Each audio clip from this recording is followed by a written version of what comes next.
A janitor pressed his lips to a dying billionaire's mouth, and they called it assault. Eli Barrett saved Juliana Reed's life with CPR while her own executives stood frozen. His reward? Termination. Public humiliation. His face plastered across the internet as a predator. But the woman he saved was about to wake up. And when she discovered the truth, the empire that tried to bury him would tremble. Watch until the end. Comment the city you're watching from so I can see how far this story travels. The fluorescent lights of the 37th floor hummed with a frequency that most people never noticed. But Eli Barrett noticed everything. After 3 years of pushing his cleaning cart through the glass and steel corridors of Reed Industries headquarters, he had learned that the building spoke in whispers, the subtle flicker of a dying bulb, the soft groan of elevator cables, the distant echo of footsteps on marble that told him exactly who was walking and how fast. Tonight, those whispers felt different, charged, electric. It was 9:47 p.m. on a Thursday in late November, and Philadelphia had already surrendered to the bitter cold that rolled off the Delaware River. Outside the floor-to-ceiling windows, the city sparkled like scattered diamonds against black velvet, a view that cost more per square foot than Eli made in a year. He didn't look at it anymore. Beauty like that wasn't meant for men like him. His cart squeaked as he navigated around the reception desk, the sound almost musical in the empty hallway. Most of the executive floor had cleared out hours ago, but light still blazed from the main conference room at the end of the corridor. Through the frosted glass, he could see silhouettes, a dozen, maybe more, and hear the muffled rise and fall of voices. Board meeting. Emergency session. He'd heard the whispers in the break room, something about a hostile takeover attempt, foreign investors circling like sharks, numbers that made his head spin, billions of dollars hanging in the balance while he worried about whether his daughter's school shoes would last another month. Eli checked his watch. His shift ended at midnight, but he had promised Mia he'd try to get home early tonight. She had a math test tomorrow, and ever since her mother left. No. He shut that door in his mind, the way he always did. Some rooms were better left closed. He was reaching for the handle of the supply closet when the conference room door burst open. "Where's Dr. Mitchell?" A woman's voice, sharp with panic. "Someone find Dr. Mitchell." Eli's cart forgotten, he turned toward the commotion. People were spilling into the hallway, men in suits that cost more than his car, women in designer dresses, all of them wearing the same expression of frozen terror. "She just collapsed. Call 911. "Is she breathing? Is she breathing?" The crowd parted for a moment, and Eli saw her. Juliana Reed lay crumpled on the conference room floor like a broken marionette, her silver hair fanned across the polished hardwood, her lips an unnatural shade of blue that made his blood run cold. He knew that color. He had seen it once before, on a construction site in Kensington when a coworker's heart had simply stopped. That man had died. Time seemed to fracture into strange, crystalline shards. Eli watched as executives in $1,000 shoes stood in a perfect circle around their fallen CEO, their hands covering their mouths, their eyes wide with horror, but their feet rooted to the spot as if the carpet had turned to quicksand. "Has anyone called an ambulance?" someone shouted. "I'm calling! I'm calling! Don't touch her! We shouldn't touch her!" "Where's security?" Eli's feet were moving before his brain caught up with them. Later, he wouldn't remember deciding to push through the crowd. He wouldn't remember the sharp elbow that caught his ribs or the hand that grabbed his collar. All he would remember was the impossible blue of her lips and the certainty, absolute and unwavering, that if someone didn't do something in the next 30 seconds, Juliana Reed was going to die. "Move!" The word tore from his throat with an authority he didn't know he possessed. "Move! Now!" He dropped to his knees beside her, muscle memory taking over. The CPR certification he'd gotten at the community center 2 years ago, the one his supervisor had mocked as a waste of time, flooded back like a song he'd never forgotten. 30 compressions, 2 breaths, check for pulse, repeat. His hands found her sternum, fingers interlocking, arms locking straight. He pressed down hard, harder than felt right, but the instructor's voice echoed in his head. "You're not trying to be gentle. You're trying to restart a heart." 1, 2, 3, 4. What the hell is he doing? A man's voice, dripping with disgust. Get him off her! Who is that? Security. 5, 6, 7, 8. Eli didn't look up. Couldn't look up. Juliana Reed's face was slack, lifeless, and somewhere in the building, phones were ringing and elevators were climbing, and the world was continuing to spin while this woman's heart sat silent in her chest. 15, 16, 17. I said get him off her! A hand grabbed Eli's shoulder, fingers digging in like claws. He shrugged it off without breaking rhythm. 30, he counted aloud, then tilted her head back, lifted her chin, pinched her nose shut, and sealed his mouth over hers. The gasp that rippled through the crowd was almost louder than his own racing heartbeat. 1 breath. Her chest rose and fell. 2 breaths. Did he just... Oh my God, he's kissing her! Someone stop him. He's assaulting her. The words hit Eli like physical blows, but he was already back on compressions, his arms burning, sweat dripping down his temple, despite the air-conditioned chill of the room. 1, 2, 3, 4. Something struck his back, an open palm maybe, or a fist. Pain flared between his shoulder blades, but he didn't stop. Couldn't stop. Get away from her, you animal! Security! Where is security? 12, 13, 14. I'm performing CPR, Eli shouted, his voice cracking. She's in cardiac arrest. Does anyone know CPR? Then either help me or get back. The crowd fell into a stunned silence, but only for a moment. He's lying, someone snarled.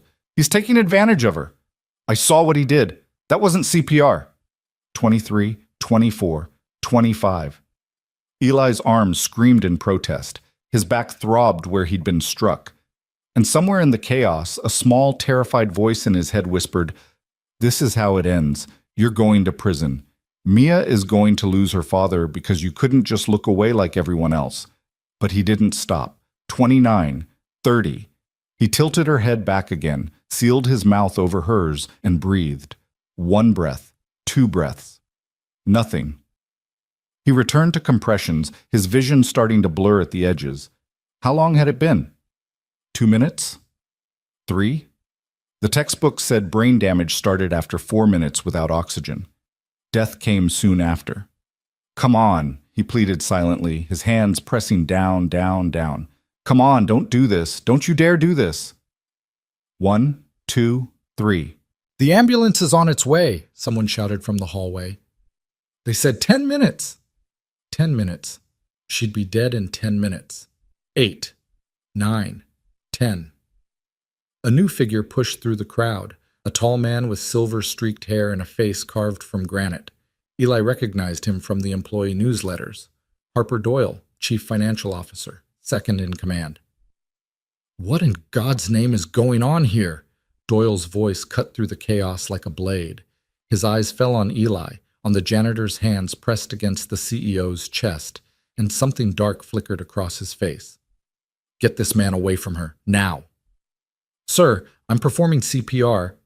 I don't care what you think you're doing. Doyle's lip curled into a sneer. Security. 2 guards materialized from nowhere, hands reaching for Eli's arms. No! Eli twisted away, his voice raw. You can't stop compressions. You'll kill her. You're the one killing her, Doyle roared. You're a janitor.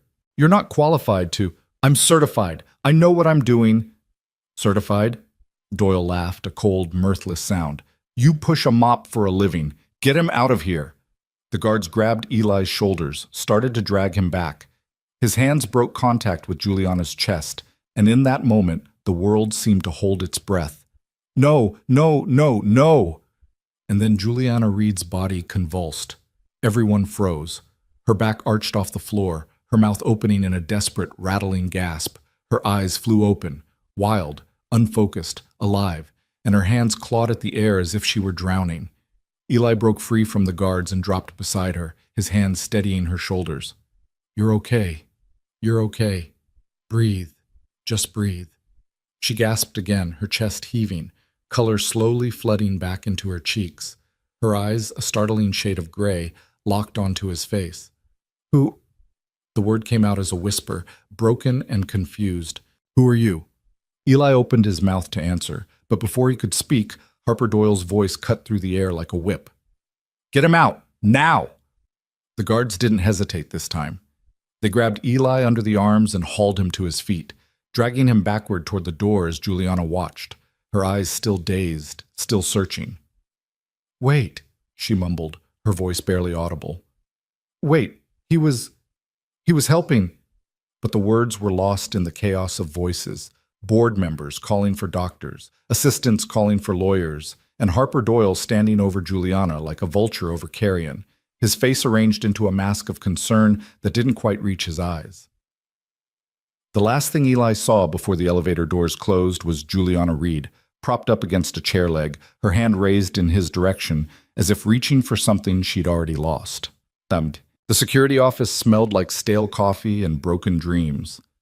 Eli sat in a plastic chair under fluorescent lights that buzzed like angry insects, his hand still shaking from the adrenaline dump, his back still aching from the blow he'd taken. Across from him, behind a desk cluttered with monitors and paperwork, sat a man named Torres, head of security, according to the nameplate, who was looking at Eli like he'd found something unpleasant stuck to the bottom of his shoe. "Let me make sure I understand this correctly." Torres leaned back in his chair, his thick fingers steepled under his chin. "You're telling me you gave the CEO mouth-to-mouth resuscitation because you... what? Took a class?" "CPR certification," Eli said for the third time. "Through the Red Cross. I've renewed it twice." "And you thought that qualified you to put your hands, and your mouth, on Juliana Reed?" "She was dying. She was having a medical episode. She wasn't breathing. Her heart had stopped." Torres raised an eyebrow. "Are you a doctor now too? You don't need to be a doctor to recognize cardiac arrest." Eli's voice was harder than he intended. "Blue lips, no pulse, no respiration. Every second I waited was a second closer to brain damage. Or death." Torres was quiet for a long moment, his fingers drumming on the desk. Then he sighed and shook his head. "Look, Barrett, I've been doing this job for 15 years. I've seen a lot of things. And I know that sometimes people act in the moment without thinking about consequences." He paused, leaning forward. "But you need to understand your position here. You're a night shift janitor. She's the CEO of a Fortune 500 company. The optics of what happened in that room. The optics?" Eli stared at him in disbelief. "I saved her life. That's not what people are going to see." Torres gestured to one of his monitors, where a frozen frame showed Eli bent over Juliana, his mouth pressed to hers. "That's what they're going to see. A janitor. A cleaning staff employee kissing the CEO while she's unconscious." Eli felt his stomach drop. That's CPR. That's rescue breathing. Anyone who's ever taken a first aid course would recognize, would they?" Torres cut him off. "Because when I look at this footage, what I see is a man who violated company policy by entering an executive meeting without authorization, who put his hands on a female executive without consent, and who, let's be honest here, took advantage of a vulnerable woman in a moment of crisis. She was dying. So you keep saying." The door behind Eli opened. He didn't need to turn around to know who had entered. The sudden drop in temperature told him everything. "Mr. Torres?" Harper Doyle's voice was silky, controlled, and utterly devoid of warmth. "I'll take it from here." Torres practically leaped out of his chair. "Of course, Mr. Doyle. I was just taking Mr. Barrett's statement. That won't be necessary." Doyle moved around the desk, his expensive shoes clicking against the floor with each step. He stopped directly in front of Eli, looking down at him the way one might examine a particularly disappointing piece of furniture. "Mr. Barrett, do you know who I am?" "Yes, sir." Eli met his gaze without flinching. "You're the CFO. I'm also the man who just watched you assault the woman who signs every paycheck in this building." Doyle's voice was quiet, almost pleasant, but his eyes were glacial. "Including yours." "I didn't assault anyone. I performed CPR. There's a difference." "Is there?" Doyle reached into his pocket and pulled out his phone. He tapped the screen a few times, then held it up so Eli could see. "Because this is what's already circulating. 30 seconds of footage, no context, just you, with your mouth on hers." Eli stared at the video, grainy, clearly taken from someone's phone, showing him bent over Juliana's body. From the angle, you couldn't see her blue lips. You couldn't see her lifeless chest. All you could see was a man in a janitor's uniform pressing his face to an unconscious woman. That's not what happened. It's what people will believe happened. And in my experience, Mr. Barrett, that's the only thing that matters. Doyle pocketed his phone. You're terminated. Effective immediately. What? Your badge will be deactivated within the hour. You'll surrender your uniform and any company property before leaving the building. If you resist, security will escort you out in handcuffs. You can't. Eli rose to his feet, his heart pounding. I saved her life. I did what no one else in that room had the guts to do. What you did, Doyle said, stepping closer, his voice dropping to barely above a whisper, was put your filthy hands on something that doesn't belong to you, and now you're going to pay for it. The words hit Eli like a bucket of ice water. He understood, suddenly and completely, that this had nothing to do with what happened in that conference room. This was something else. Something personal. You know I didn't do anything wrong, he said quietly. Doyle smiled, a thin, reptilian expression that never touched his eyes. Maybe, but that's not going to matter when the story breaks tomorrow. Janitor assaults CEO during board meeting. It practically writes itself. The security footage will show, he said. The security footage will show whatever I tell it to show. Doyle's smile widened. You're a smart man, Mr. Barrett. Smart enough to know when you've lost. Eli's hands curled into fists at his sides. Every instinct screamed at him to fight back, to argue, to demand justice. But he thought of Mia, waiting at home with her math book open, wondering why Daddy was late again, and the fight drained out of him like water through a sieve. Can I at least get my things? His voice was hollow. Torres will escort you to your locker. You have 10 minutes. The locker room was empty at this hour, which was a small mercy. Eli's hands trembled as he worked the combination lock, a birthday present from Mia 3 years ago when she was just 7 and still believed her father was some kind of superhero. Inside, the locker held the sum total of his professional existence: a spare uniform, a faded photograph of Mia at her kindergarten graduation, a battered paperback novel he'd been reading during lunch breaks, and a congratulations card from his coworkers when he'd hit his 1-year anniversary at the company. To Eli, the card read, "Thanks for keeping our floors clean and our spirits high. Here's to many more years." He stuffed everything into a plastic bag except the photograph. That, he slipped into his wallet, pressing it flat against the small fold of bills that represented his savings. $47 and some change. Torres stood by the door, pretending to check his phone, but clearly watching Eli's every move. You know, the security chief said without looking up, I don't actually think you did anything wrong. Eli paused, surprised. Then why? Because Harper Doyle has been waiting for an excuse to fire you for 6 months. Torres finally met his eyes. I don't know what you did to piss him off, but you've been on his list since June. June. Eli thought back, searching his memory. June was when he'd found the CFO's executive assistant crying in the stairwell, her blouse torn, her mascara running. He'd given her his jacket, called her a cab, and never spoken of it to anyone. But someone must have seen. Someone always saw. You know what's going to happen to me, Eli said. It wasn't a question.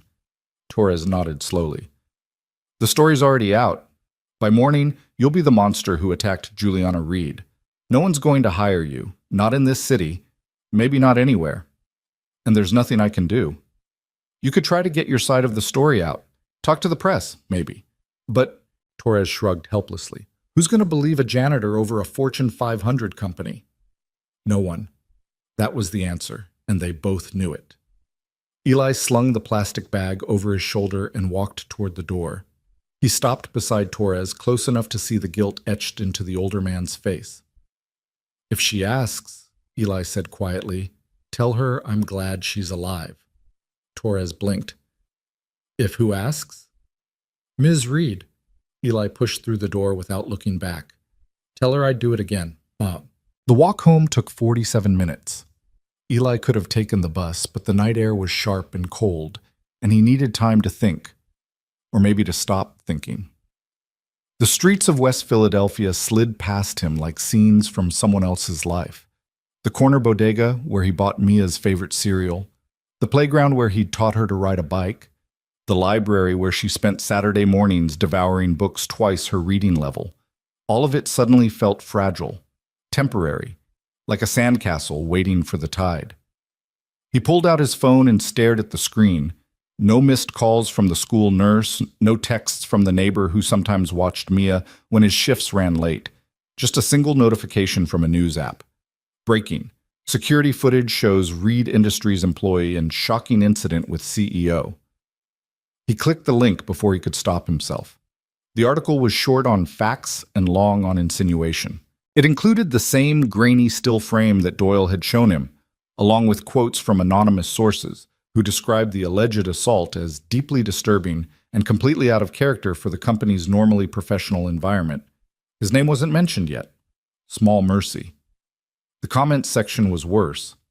What kind of sicko does this? Hope they throw the book at him. CEO should press charges. This is assault, plain and simple. Imagine being so entitled that you think you can just kiss your boss without consent. Eli closed the app and shoved his phone back in his pocket. His hands were shaking again, but this time it wasn't adrenaline. It was something colder, heavier. He had saved a woman's life tonight. He had broken her ribs doing chest compressions. He could still feel the way they'd cracked under his palms, and breathed air into her lungs until her heart remembered how to beat. And for that act of desperate, instinctive compassion, he was going to lose everything. The apartment building loomed ahead of him, a 5-story brick structure that had seen better decades. The elevator had been broken for 3 months. The hallway lights flickered like strobes. The stairs smelled like mildew and regret. But it was home, the only one he could afford. He climbed to the 3rd floor, his legs heavy with exhaustion, and paused outside apartment 3C. Inside, he could hear the television, some animated movie Mia had probably watched 100 times, and the soft murmur of Mrs. Nguyen's voice. He took a deep breath, arranged his face into something that might pass for normal, and opened the door. "Daddy!" The impact nearly knocked him off his feet. Mia slammed into his legs with the force of a small hurricane, her arms wrapping around his waist, her face pressed against his stomach. At 10 years old, she was all elbows and knees and unbrushed hair, and she was the most beautiful thing Eli had ever seen. "Hey, baby girl." He bent down to scoop her up, ignoring the protest from his aching back. "You're supposed to be in bed." "Mrs. Nguyen said I could wait up." Mia pulled back to study his face, her dark eyes, her mother's eyes, narrowing with concern. "Daddy, you look tired." "Long night at work." "Did something happen?" The lie caught in his throat. He couldn't do it. Couldn't look into those trusting eyes and pretend that everything was fine when the world was crumbling around them. "Something happened," he admitted. "But we'll talk about it tomorrow, okay? Right now I need you to go to bed and get lots of sleep so you can ace that math test. But tomorrow." He kissed her forehead, breathing in the scent of her strawberry shampoo. "I promise." Mia studied him for a moment longer, her small face serious beyond her years. Then she nodded and slid out of his arms. "Okay, but you have to promise to tell me everything." "I promise." She disappeared into her bedroom, a converted closet barely big enough for her twin mattress and a small bookshelf, and Eli turned to face Mrs. Nguyen. The elderly Vietnamese woman was already gathering her things, but she paused at the door. "Mr. Barrett." Her voice was soft, careful. "I saw the news." Of course she had. The whole city had probably seen it by now. "It's not what they're saying," he said. "I was trying to help her." Mrs. Nguyen nodded slowly. "I know. I can see it in your face, but the world—" She sighed, shaking her head. "The world does not always see what is true, only what it wants to believe." "I know.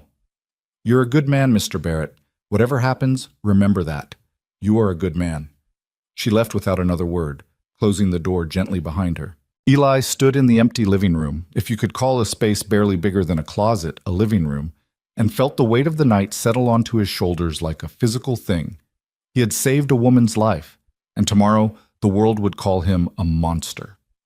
The next 3 weeks were a masterclass in destruction. The story broke fully by Friday morning. Janitor accused of assault on Billionaire CEO, screamed the headlines. Eli's name, his photograph, his address, all of it splashed across every local news outlet and half the national ones. The company released a statement. Reed Industries takes all allegations of inappropriate conduct seriously. The employee in question has been terminated, and we are cooperating fully with ongoing investigations. Investigations? As if he were a criminal. No one mentioned that Juliana Reed had been in cardiac arrest. No one mentioned that her heart had stopped for nearly 4 minutes. No one mentioned that she would have died. Right there on the conference room floor, surrounded by people worth more than Eli would earn in 10 lifetimes, if he hadn't shoved through the crowd and done what needed to be done. Those details didn't fit the narrative. Eli tried to find work, fast food, retail, construction, warehouses. Every application came back the same way. We've decided to go in a different direction. Or worse, we don't hire people with your kind of history. By the end of the second week, his savings were gone. By the third week, he'd pawned his watch, a gift from his father, the only thing of value he'd ever owned, for $63. It wasn't enough. The landlord came on a Tuesday, a heavy-set man with suspicious eyes who had never liked Eli in the first place. "Rent's due," he said. "You're 2 weeks behind." "I know, I just need a little more time." "Time's up." The landlord shoved a piece of paper into Eli's hands. "You got until the end of the month. After that, I'm changing the locks." Eviction notice, 30 days. Eli stared at the paper, the words blurring in front of his eyes. Behind him, he could hear Mia doing homework at the kitchen table, her pencil scratching against paper, completely unaware that her entire world was about to collapse. He had to tell her. He'd promised to tell her everything, and he'd been putting it off for weeks, hiding the newspaper clippings, changing the channel when his face appeared on the news. But he couldn't hide an eviction notice. He couldn't hide being homeless. "Mia," his voice cracked. "We need to talk." She looked up, her eyes immediately widening at his expression. "Daddy, what's wrong?" "Come sit with me." They sat together on the threadbare couch, the same couch where she'd taken her first steps, where he'd read her bedtime stories, where they'd cuddled during thunderstorms. And Eli told her everything. The CPR, the firing, the false accusations, the articles and the comments, and the looks people gave him on the street. When he was done, Mia was quiet for a long time. "They're saying you hurt that lady?" "Yes." "But you didn't. You saved her." "I know, baby, but sometimes people don't see the truth. They see what they want to see." Mia processed this, her small face working through emotions too complex for a 10-year-old. Then she squared her shoulders and looked him dead in the eye. "So we make them see." Despite everything, despite the eviction notice in his hand and the empty cupboards and the future stretching out before them like a vast, terrifying void, Eli felt a surge of pride so powerful it nearly brought him to his knees. "How?" he asked. "I don't know yet." Mia's jaw set with determination. "But we'll figure it out, together." He pulled her into his arms and held on tight, breathing in the strawberry shampoo, memorizing the feeling of her small body pressed against his chest. "Together," he whispered. "Always together." Isham. The fever started 3 days later. At first, Eli ignored it. He had too much to do. More job applications, more phone calls, more desperate calculations trying to stretch their dwindling resources. But by the second day, he could barely stand. By the third, he couldn't get out of bed. "Daddy?" Mia's voice seemed to come from very far away. "Daddy, you're really hot." "I'm fine, sweetheart." The words scraped against his throat like sandpaper. "Just need to rest." "Should I call someone?" No, don't call anyone. Just let me sleep." He drifted in and out of consciousness, strange dreams mixing with stranger realities. He was back in the conference room, pressing down on Juliana Reed's chest, but every time he looked at her face, it was Mia staring back at him with blue lips and empty eyes. He was running through endless corridors, searching for something he'd lost, while voices echoed off the walls. Monster. Animal. What kind of sicko does this? At some point, he became aware of cold. Bone-deep, penetrating cold that seemed to seep up from the floor and settle into his marrow. The heat had been shut off. When had the heat been shut off? Daddy. Mia's voice again, closer now. Daddy, please wake up. Please. He tried to open his eyes, tried to speak, but his body had become a foreign country, and he no longer knew the language. I'm calling Mrs. Nguyen. No. The word came out as barely a whisper. Don't let them see. But she was already gone, her footsteps pounding down the hallway, her voice raised in fear. And somewhere in the darkness of his fever-addled mind, Eli realized that this was how it ended. Not with a dramatic confrontation or vindication or even a trial. Just a man, alone in a freezing apartment, dying of something as ordinary as the flu because he couldn't afford to see a doctor. He thought of Mia, of her determined face, of her promise that they would figure it out together. I'm sorry, he thought. I'm so sorry. The darkness swallowed him whole. 37 floors above the city, in a penthouse that cost more than most people would earn in a lifetime, Juliana Reed sat alone in the dark. The doctors had cleared her 3 days after the incident. A rare cardiac event, they said. Stress-induced arrhythmia that had triggered a full arrest. She was lucky to be alive.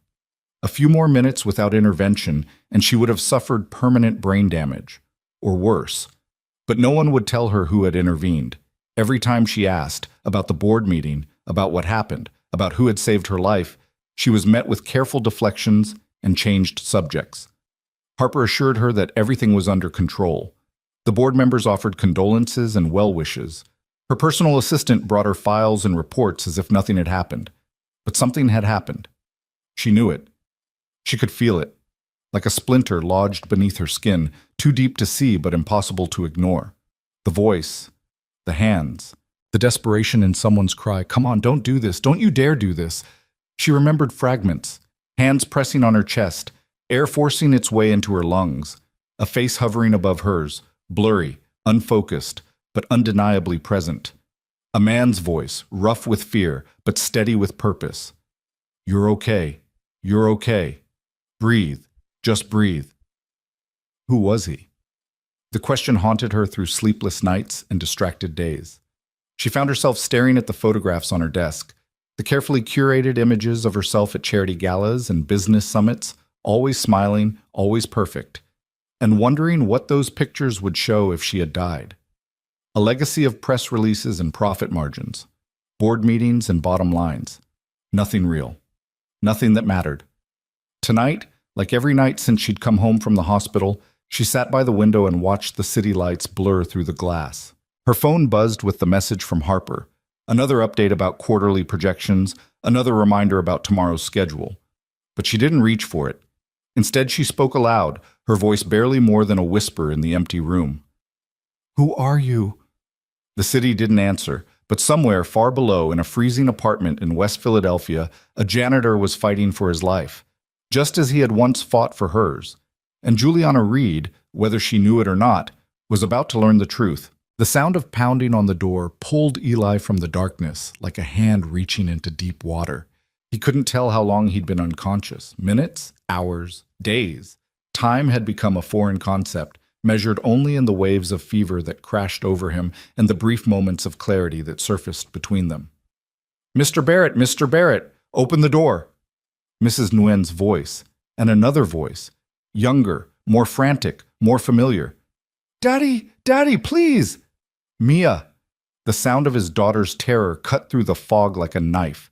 Eli forced his eyes open, forced his body to move, forced himself to roll off the couch and crawl toward the door on hands and knees that felt like they belonged to someone else. The lock. He needed to reach the lock. His fingers fumbled with the deadbolt, clumsy and uncooperative, until finally the mechanism clicked and the door swung inward. Mia burst through first, her small hands grabbing his face, her eyes wide with a fear no child should ever have to feel. Daddy, you're so hot. You're burning up. I'm okay, baby.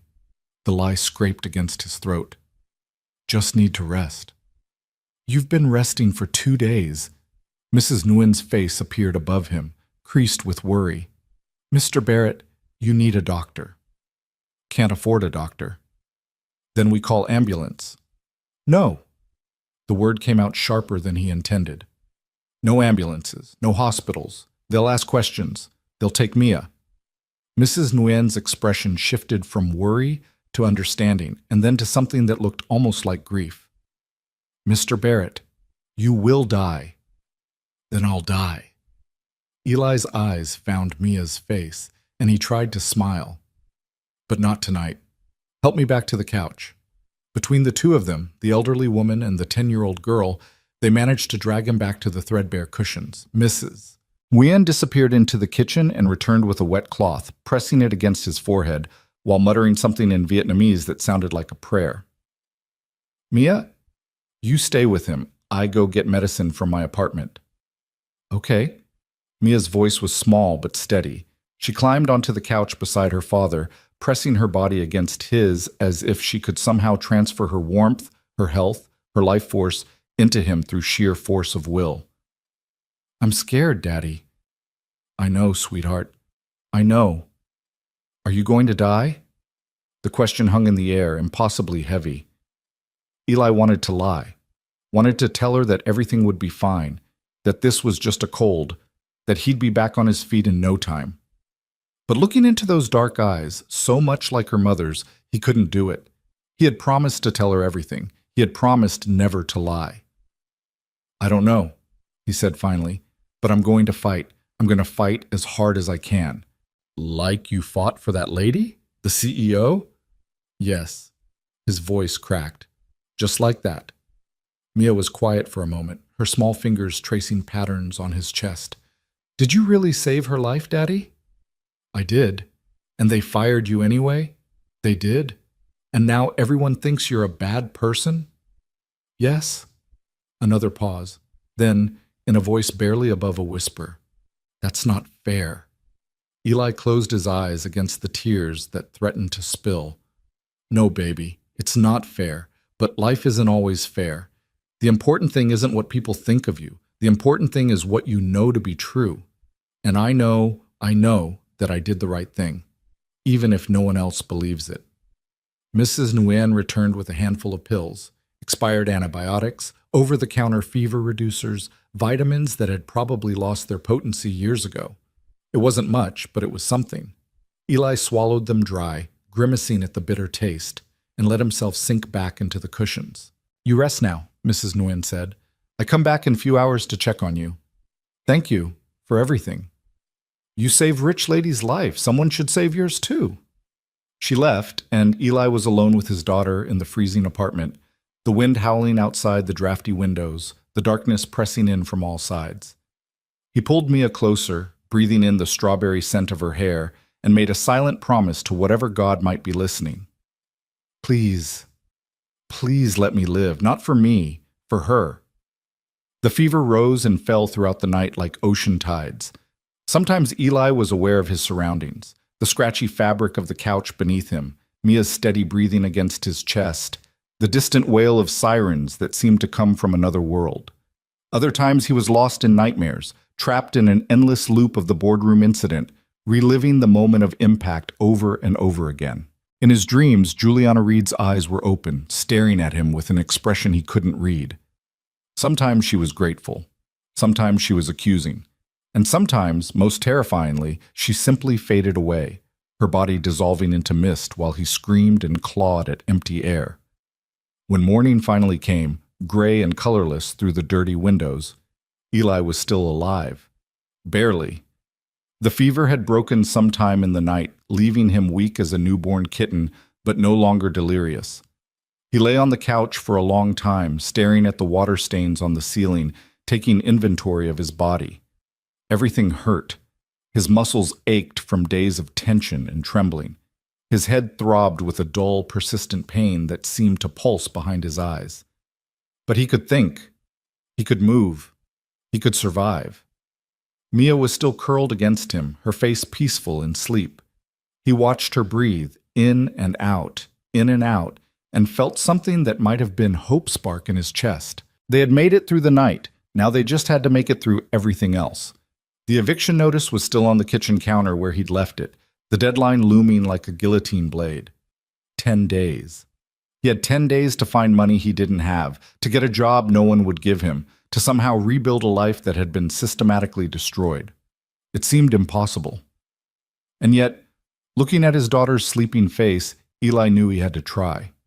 He spent the morning on his laptop, a battered, secondhand machine that took 5 minutes to boot up, scouring job listings and sending applications into the void.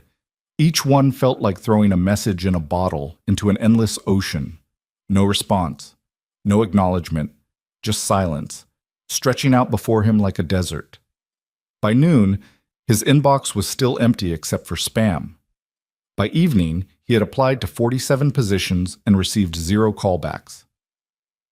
By the time Mrs. Wien came to check on him, bringing a container of homemade pho that smelled like heaven, Eli had run out of new places to apply. "You look better," she said, studying his face. "Still sick, but better." "I feel better. Thank you for the medicine." It was nothing. She set the soup on the counter and turned to face him, her expression grave. "Mr. Barrett, I have to tell you something." His stomach dropped. "What is it?"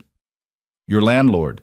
He came today while you were sleeping. He say he not waiting until end of month. He say you have until Sunday." "Sunday?" Eli's voice cracked. "That's 4 days." "He say you are liability. That newspaper people come asking about you. He doesn't want trouble." Of course the landlord would kick them out early. Of course the world would find one more way to twist the knife. "Did he say what happens if we don't leave?" Mrs. Nguyen's face told him everything he needed to know. "I understand." Eli's voice was hollow. "Thank you for telling me." "Mr. Barrett." She hesitated, then reached out and touched his arm. "You can stay with me. You and Mia. My apartment is small, but we make room." The kindness nearly broke him. This woman, this elderly immigrant who had come to America with nothing and built a life through sheer determination, was offering to share what little she had with a man the world had labeled a monster. "I can't ask you to do that. You not asking. I am offering." "Mrs. Nguyen, you are a good man," she said firmly. "I know this. My daughter was nurse for 30 years. I know what CPR looks like. What you did in that video, that was not assault. That was trying to save life." Eli felt his throat constrict. "You believe me?" "Of course I believe you. Only question is, when will everyone else?" That night, after Mia had gone to bed and the apartment had fallen silent, Eli sat at the kitchen table and stared at his phone. The news alerts had slowed down over the past week, the story fading from front pages as newer scandals took its place. But the damage was done. His name would live forever in Google searches, a permanent digital scar that would follow him wherever he went. He scrolled through the articles one more time, masochistic compulsion driving him to read every word. Most repeated the same narrative: troubled janitor, inappropriate conduct, company's decisive response. But one article, buried at the bottom of his search results, caught his attention. It was an opinion piece from a small independent website, written by someone named Sarah Chen. The headline read, "The janitor they're calling a monster might just be a hero." Eli's heart stopped. He clicked the link and started reading. While mainstream media has rushed to condemn Eli Barrett based on a 30-second video clip, the article began, a closer examination of the facts raises serious questions about the official narrative. Multiple medical experts consulted for this piece confirmed that the footage shows textbook CPR technique, including rescue breaths. Furthermore, an anonymous source within Reed Industries claims that CEO Juliana Reed was in full cardiac arrest at the time of the incident, a detail conspicuously absent from all company statements. The article went on to question the company's motives, to highlight inconsistencies in the official timeline, and to call for a full investigation into what actually happened that night. It wasn't a vindication, not yet, but it was something. A crack in the wall. A voice in the wilderness saying what Eli had been screaming all along. Someone believed him. He read the article 3 more times, memorizing each word, clinging to it like a drowning man clinging to driftwood. Then he scrolled down to the comments section, bracing himself for the usual vitriol. Instead, he found something unexpected. Mixed among the hateful messages were others, dozens of them, from people who had doubts about the official story. "This doesn't add up," one commenter wrote. "If he was really assaulting her, Why did they wait until she regained consciousness to drag him away? Another said, I've taken CPR classes. That video looks exactly like rescue breathing. Why isn't anyone asking the real questions? And at the bottom, posted just 3 hours ago, a comment that made Eli's breath catch in his throat. I was there that night. I was in that conference room. And I can tell you that this man saved Juliana Reed's life while everyone else stood there like statues. I've been too afraid to speak up because I didn't want to lose my job. But I can't stay silent anymore. The truth needs to come out. Someone had seen. Someone knew. For the first time in weeks, Eli allowed himself to believe that maybe, just maybe, the tide was beginning to turn. 3 blocks away, in an apartment building that looked almost identical to Eli's, a 26-year-old woman named Rebecca Torres sat at her own laptop, staring at the comment she had just posted. Her hands were shaking. Rebecca had been an administrative assistant at Reed Industries for 3 years, long enough to know where all the bodies were buried, as the saying went. She had been in the conference room that night, taking notes for the emergency board meeting, when Juliana Reed collapsed. She had watched the whole thing unfold, the chaos, the screaming, the janitor pushing through the crowd like a man possessed. And she had watched Harper Doyle orchestrate the cover-up. She had seen him grab the security guard's phone, deleting the video that showed the full context of what happened. She had heard him whispering to the board members, coaching them on what to say when the press came calling. She had watched him smile, actually smile, when the first headlines hit, as if this were all part of some grand plan. Rebecca didn't know why Harper hated Eli Barrett. She had her suspicions. She remembered the incident with his assistant in June, the way the woman had disappeared from the company shortly afterward. But she couldn't prove anything. All she knew for certain was that an innocent man was being destroyed, and she had the power to stop it, if she was willing to risk everything. Her cursor hovered over the delete button for a long moment. One click, and the comment would vanish. She could go back to her normal life, keep her head down, pretend she hadn't seen anything. But then she thought about Eli Barrett's face in that viral video, the desperation, the determination, the complete disregard for his own safety as he fought to save a woman's life. She thought about her own father, who had worked as a janitor for 30 years, who had taught her that a person's job title didn't define their worth. She pulled her hand away from the mouse. The comment stayed up. Across the city, in her penthouse prison, Juliana Reed was finally getting answers. It had taken 2 weeks of subtle investigation, of carefully worded questions and strategic favors called in, but she had finally obtained what she'd been looking for, the unedited security footage from the night of her cardiac arrest. Harper had done his best to make it disappear. But Juliana hadn't built a billion-dollar empire by being easily thwarted. She had her own sources, her own loyalties, her own ways of getting what she wanted. Now, sitting alone in her private office at 3 a.m, she pressed play. The video started normally enough, board members filing into the conference room, taking their seats, shuffling papers. She saw herself at the head of the table, looking tired but composed, running through the agenda with the practiced ease of someone who had done this 1,000 times. Then, 23 minutes in, it happened. Juliana watched herself pause mid-sentence, her face draining of color. She watched herself clutch her chest, her eyes widening with fear, and then collapse sideways out of her chair like a puppet with its strings cut. The chaos that followed was almost unbearable to watch. Board members scrambling, security guards talking into radios, people shouting over each other in a cacophony of panic. And through it all, not a single person moved to help her. They stood there, these men and women who earned millions of dollars a year, who made life or death decisions about thousands of employees without batting an eye, and they watched their CEO die on the floor in front of them. Until him. Juliana leaned closer to the screen as a figure in a gray uniform pushed through the crowd. She couldn't see his face clearly from this angle, but she could see his body language, the urgency, the focus, the complete absence of hesitation as he dropped to his knees beside her. The audio was poor, but she could make out fragments of what he was saying. Move! Move! Now! And then, as he began compressions, come on, don't do this, don't you dare do this. She watched him work, 30 compressions, 2 breaths, check for pulse, repeat. While the people around him did everything possible to stop him, she watched a security guard strike him between the shoulder blades. She watched Harper Doyle order him dragged away, and she watched herself, at the very end, reach out toward him as they hauled him into the elevator, her own hand moving without conscious thought toward the man who had saved her life.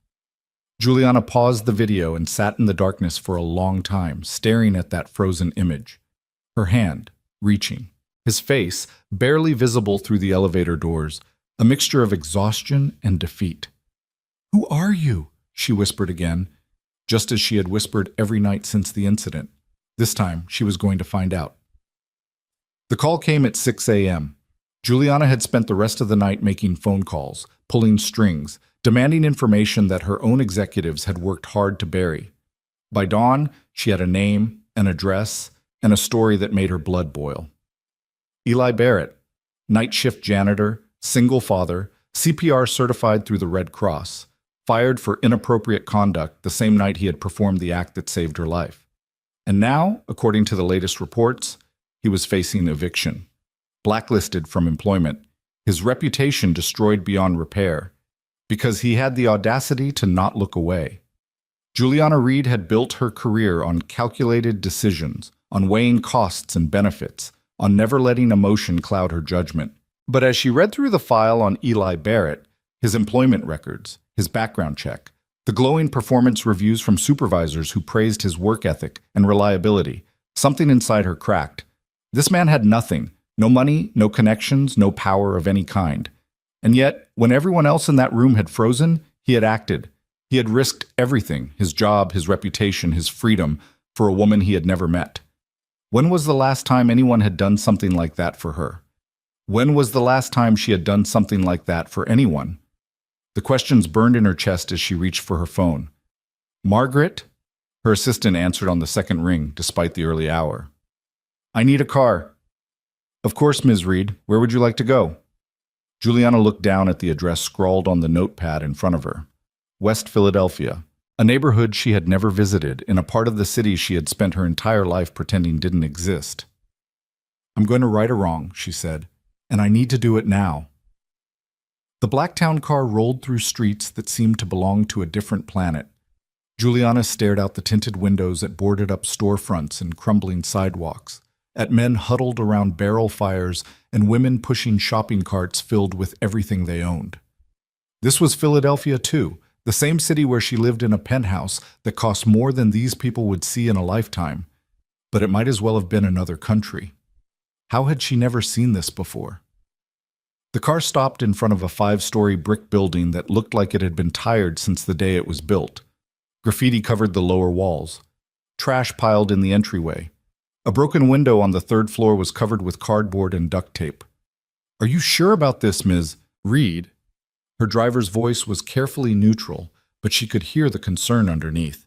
"Wait here," she said, and stepped out of the car before she could change her mind.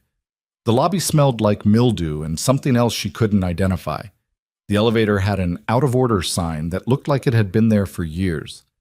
Juliana climbed the stairs, her designer heels clicking against concrete that hadn't been swept in months, until she reached the 3rd floor. Apartment 3C. She knocked. For a long moment, nothing happened. Then she heard footsteps, slow, shuffling, unsteady, and the door cracked open. The man who looked out at her was barely recognizable from the figure in the security footage. His face was gaunt, his skin pale, his eyes sunken with exhaustion and illness. He looked like someone who had been fighting a battle he knew he couldn't win. But when those eyes met hers, something sparked in their depths. Recognition, confusion, and something else. Something that looked almost like fear. "Ms. Reed?" His voice was hoarse, barely above a whisper. "What are you... How did you..." I watched the footage. The words came out harder than she intended, sharp with weeks of suppressed emotion. The real footage. "I saw what you did. I saw what they did to you." Eli Barrett stared at her for a long moment, his expression unreadable. Then, without warning, his legs buckled. Juliana caught him before he hit the ground, her arms wrapping around his too thin frame, lowering him gently to the floor. His skin was burning hot, fever, she realized, the kind of fever that could kill if left untreated. "Daddy!" A small figure appeared in the doorway behind them. A girl. maybe 10 years old, with dark eyes wide with terror. She looked at Juliana with a mixture of suspicion and hope, as if unsure whether this stranger was salvation or another form of disaster. "Is your father sick?" Juliana asked, keeping her voice calm. "He's been sick for days. He won't go to the hospital because he says they'll take me away." "They're not going to take you anywhere." Juliana pulled out her phone and dialed a number from memory. "I need an ambulance at this address immediately. This is Juliana Reed." "Yes, that Juliana Reed. Send your best team. Now." Eli's hand grabbed her wrist with surprising strength. "Please," he rasped.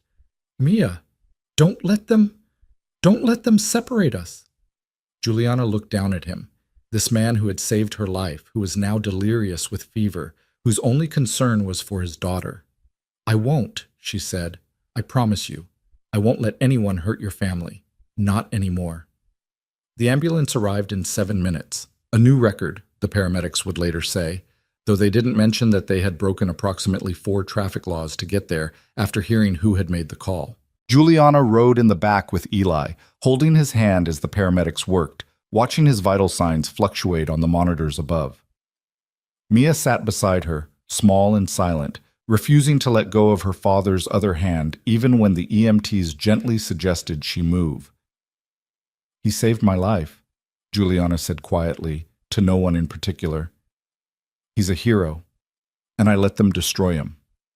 One of the paramedics glanced at her, then quickly looked away. He had heard the stories. Everyone had heard the stories. But looking at this scene, the billionaire CEO clutching the hand of a fevered janitor, a little girl crying silent tears in the corner, it was hard to reconcile it with the narrative that had played out in the media. "He's going to be okay," the paramedic said finally. "It's pneumonia, probably bacterial. Treatable, but it's good you called when you did. Another few days without treatment." He didn't finish the sentence. He didn't need to. The hospital was chaos from the moment they arrived.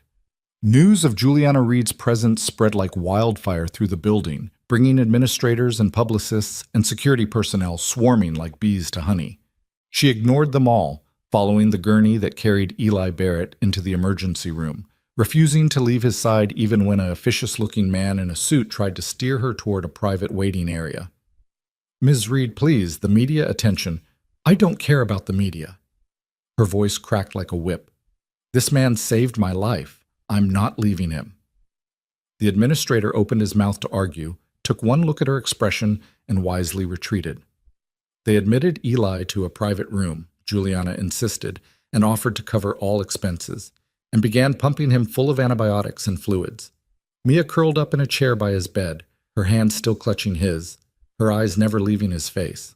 Juliana stood by the window, watching the sun rise over Philadelphia, and felt something shift inside her.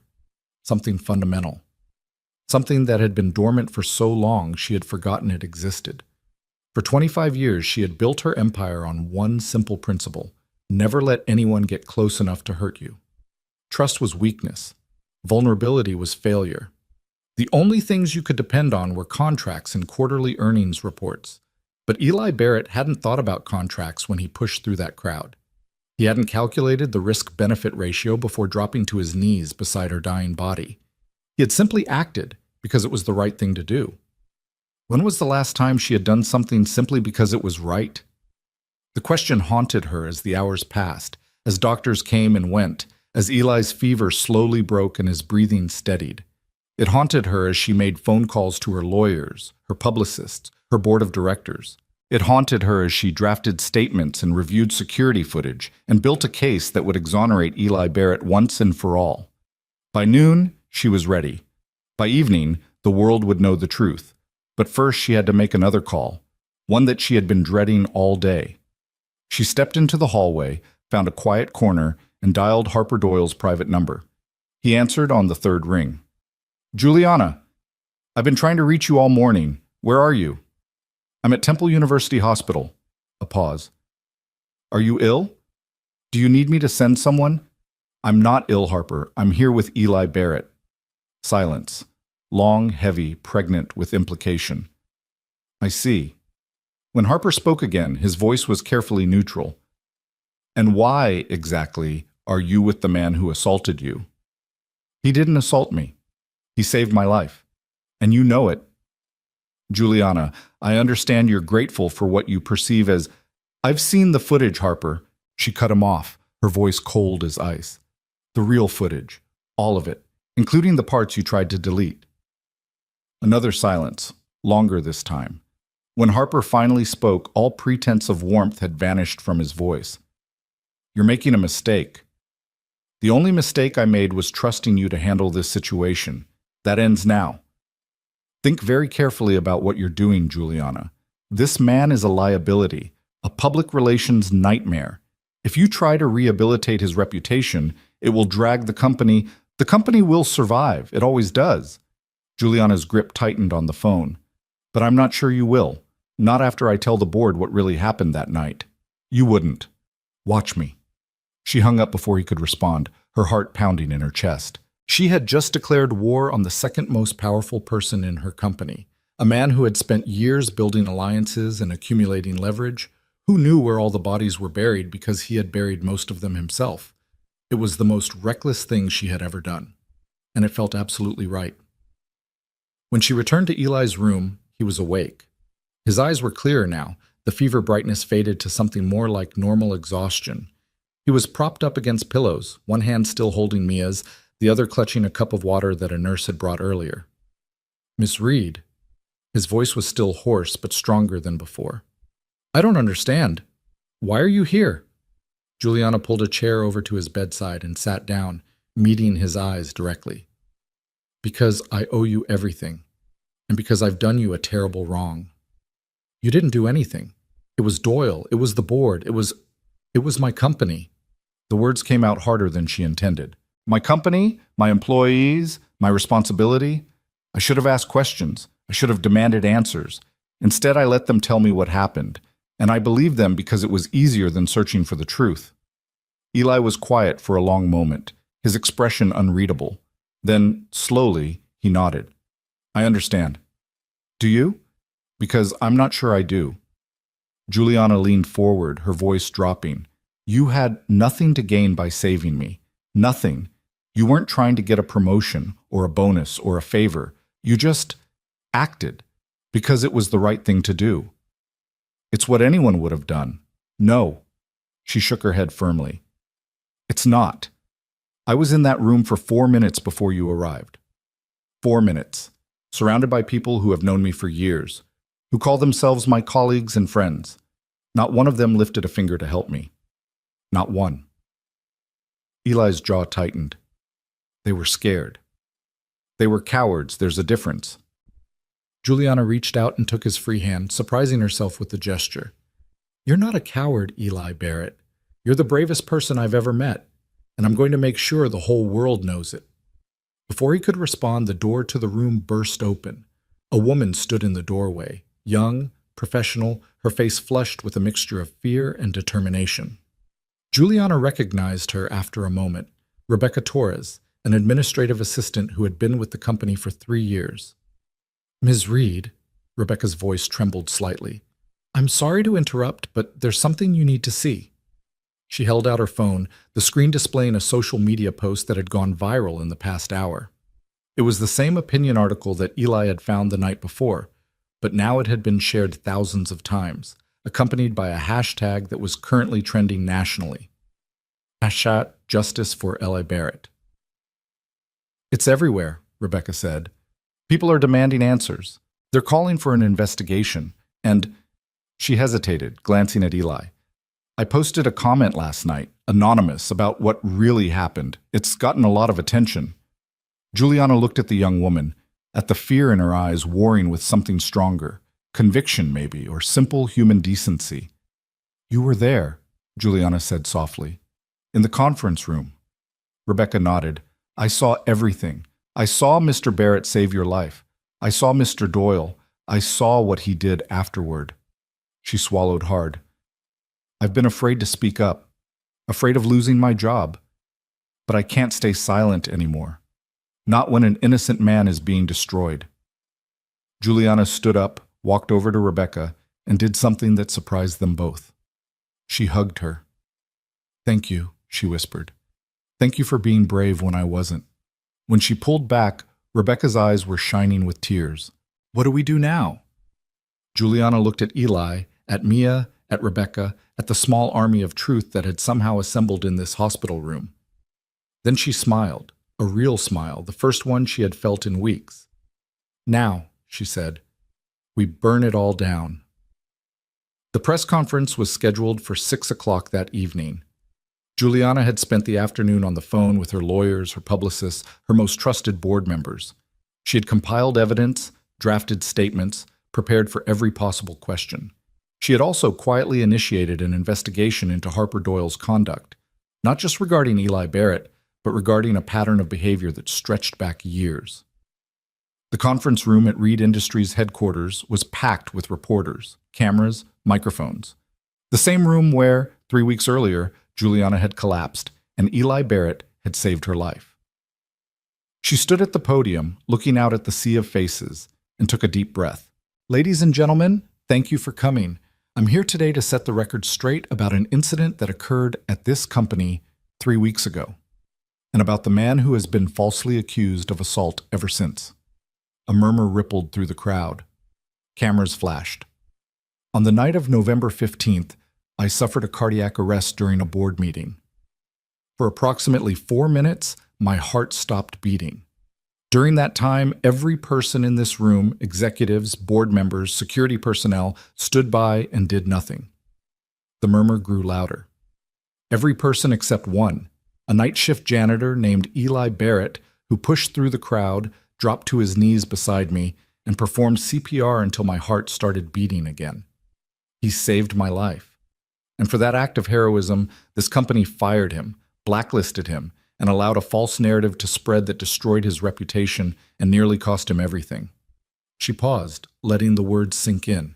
I am here today to apologize to Mr. Barrett for allowing this injustice to occur under my watch, to his daughter, who has suffered alongside him, to everyone who believed the lies we told, because it was easier than facing the truth. A reporter's hand shot up. Ms. Reed, are you saying that the company deliberately covered up what happened? I'm saying that certain individuals within this company made decisions that prioritized reputation over justice. Those individuals will be held accountable. She glanced to her left, where Harper Doyle sat in the front row, his face a mask of barely controlled rage. Effective immediately, Harper Doyle is terminated from his position as Chief Financial Officer pending a full investigation into his conduct. The room erupted. Questions flew from every direction. Cameras flashed in a blinding strobe. Harper Doyle stood up, his face purple with fury, and pushed his way toward the exit, only to find 2 security guards blocking his path. You can't do this, he snarled at Juliana. You have no idea what you've started. On the contrary, Juliana's voice was calm, controlled, utterly unruffled. I know exactly what I've started. The truth. She turned back to the reporters. Mr. Barrett will be receiving a formal apology from this company, along with compensation for the damages he has suffered. His name will be cleared, his record expunged, and anyone who participated in the campaign to destroy his reputation will face appropriate consequences. Miss Reed! A reporter's voice cut through the chaos. Where's Mr. Barrett now? Can we speak with him? Juliana smiled. Mr. Barrett is currently recovering from an illness at Temple University Hospital. He has asked me to convey the following message. She pulled a piece of paper from her pocket. Handwritten in Eli's shaky scrawl, dictated to her that afternoon while Mia sat beside him and corrected his spelling. I did what anyone would do when they see another person in danger. I don't need an apology or compensation. I just need people to know the truth. And I hope that the next time someone collapses in a room full of people, nobody will hesitate the way they did that night. Because every second matters. Every single second. The room fell silent. Juliana folded the paper and tucked it back into her pocket. That's the kind of man Eli Barrett is, the kind who thinks about others, even when the world has given him every reason to think only of himself. The kind who does what's right, even when it costs him everything. She looked directly into the cameras. He's the kind of man this company should aspire to be. And starting today, we will. The aftermath of the press conference was like watching a dam break. News outlets that had spent weeks vilifying Eli Barrett scrambled to reframe their coverage. Opinion pieces praising his heroism replaced the ones condemning him.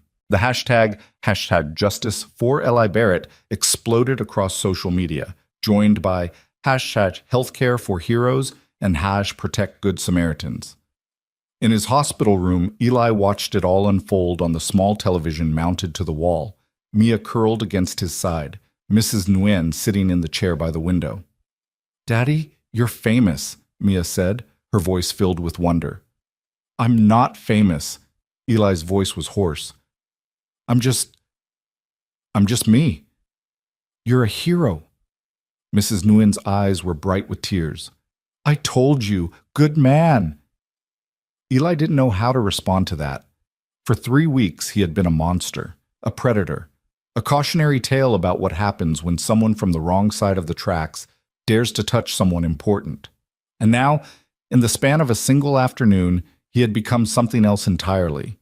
He wasn't sure which version of himself was harder to believe. His phone buzzed with a text from an unknown number. "Mr. Barrett, this is Juliana Reed. I'd like to meet with you tomorrow if you're feeling well enough. We have much to discuss. Jr." Eli stared at the message for a long moment. Then, slowly, he typed a response. "Tomorrow works. Thank you for everything." Her reply came almost instantly. "Don't thank me yet. I'm just getting started." He put down the phone and looked at his daughter, at the hope shining in her eyes for the first time in weeks. "Mia," he said softly, "I think things are going to be okay."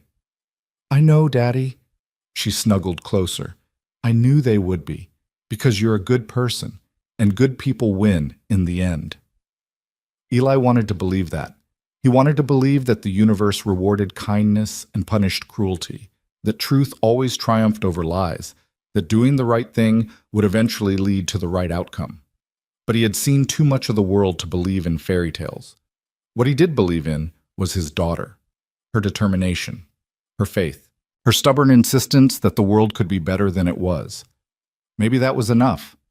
Maybe that was everything.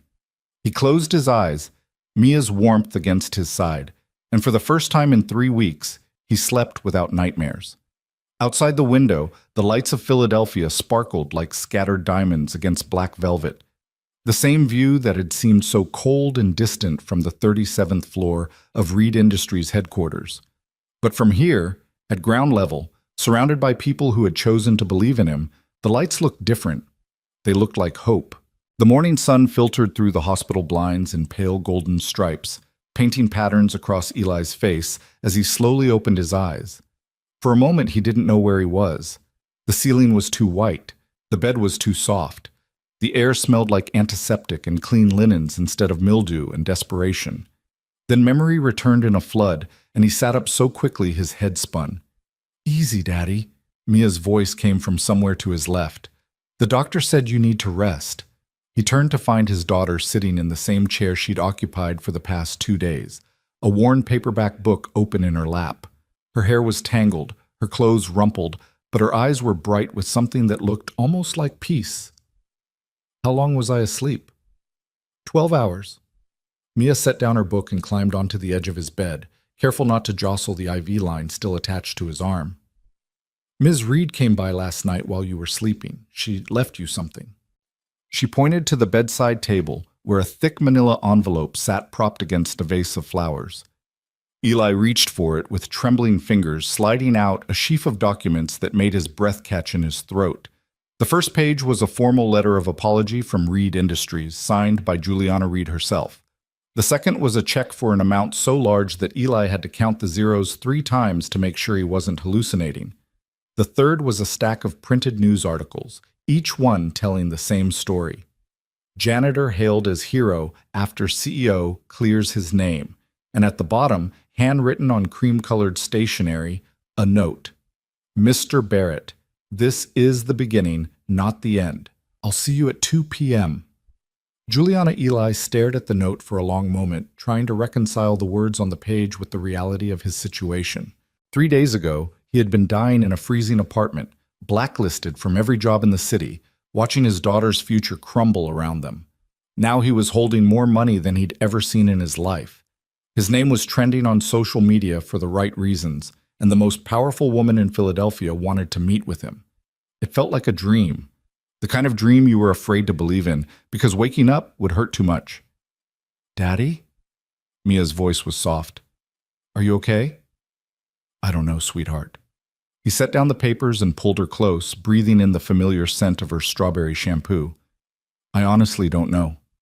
The meeting was scheduled for 2 o'clock in the hospital's private conference room, a space typically reserved for family consultations about terminal diagnoses and end-of-life care. Today, it had been transformed into something else entirely. A war room, scattered with documents and laptops, and the remnants of what appeared to be a very long night. Juliana Reed stood by the window when Eli entered, silhouetted against the afternoon light like a figure from a painting. She was dressed in simple clothes, black slacks and a white blouse. Nothing like the designer suits he'd seen her wear in company newsletters. Her silver hair was pulled back in a practical ponytail. Her face, without makeup, looked softer than he remembered, more human. Mr. Barrett, she turned as he approached, and he was struck again by her eyes, that startling shade of gray that seemed to see right through him. Thank you for coming. Thank you for... He gestured vaguely at the room, at the flowers, at the check still folded in his pocket. For everything. I don't know how to begin to Don't. She held up a hand. Please don't thank me. What I did, what I'm doing now, it's not generosity. It's penance. There's a difference. She gestured to a chair across from hers, and they sat facing each other like two generals negotiating a ceasefire. I've spent the last 48 hours learning everything I can about you, Mr. Barrett. Your employment history, your background, the circumstances of your divorce, your daughter's school records. She paused, watching his face. I hope that doesn't feel like an invasion of privacy. Should it? Probably. But I needed to understand who you are. What kind of man pushes through a crowd of executives to save a woman he's never met? Eli shifted uncomfortably in his chair. I told you, it's what anyone would have done. And I told you that's not true. Juliana leaned forward, her gray eyes intense. I've built this company from nothing. I've hired thousands of people, evaluated hundreds of leaders, made countless decisions about who to trust and who to fire. In all that time, I've met exactly 3 people who would have done what you did that night. 3? You're number 3. A ghost of a smile crossed her face. The first was my father, who died when I was 22. The second was a woman named Helen, who taught me everything I know about business and passed away last year. I'm sorry. Don't be. They lived well. They died knowing they had made a difference. She paused, studying him. The point is, Mr. Barrett, that men like you are rare. Rare enough that when I find one, I don't want to let him go. Eli felt a knot forming in his stomach. What do you mean? Juliana stood and walked to the window, her back to him. Reed Industries employs over 12,000 people. Janitors, secretaries, warehouse workers, accountants, executives. Most of them come to work every day, do their jobs, and go home. They don't think about the company beyond their paycheck. They don't care about anyone except themselves. She turned to face him. But some of them, the ones at the bottom especially, struggle. They work 2 jobs and still can't make rent. They get sick and can't afford doctors. They have children who go to underfunded schools and face a future that looks exactly like their present. And until 3 weeks ago, I never thought about them at all. That's not unusual, Eli said quietly. People at the top rarely think about people at the bottom. No, but it should be unusual. It should be unacceptable. Juliana's voice hardened. When I watched that security footage, when I saw my own executives stand there and watch me die, I realized something. This company that I built, this empire I've spent my entire life creating, it's hollow. It's a machine that generates profit, but it doesn't care about people. It doesn't value human life. She walked back to her chair and sat down, leaning forward with her elbows on her knees. I want to change that, and I want you to help me. Eli blinked. I'm sorry? I want to create a new position at Reed Industries, Director of Employee Welfare. Someone whose job is to look after the people who get overlooked, the janitors, the warehouse workers, the single parents working double shifts. Someone who can identify problems before they become crises, who can advocate for people who don't have a voice. And you want me to...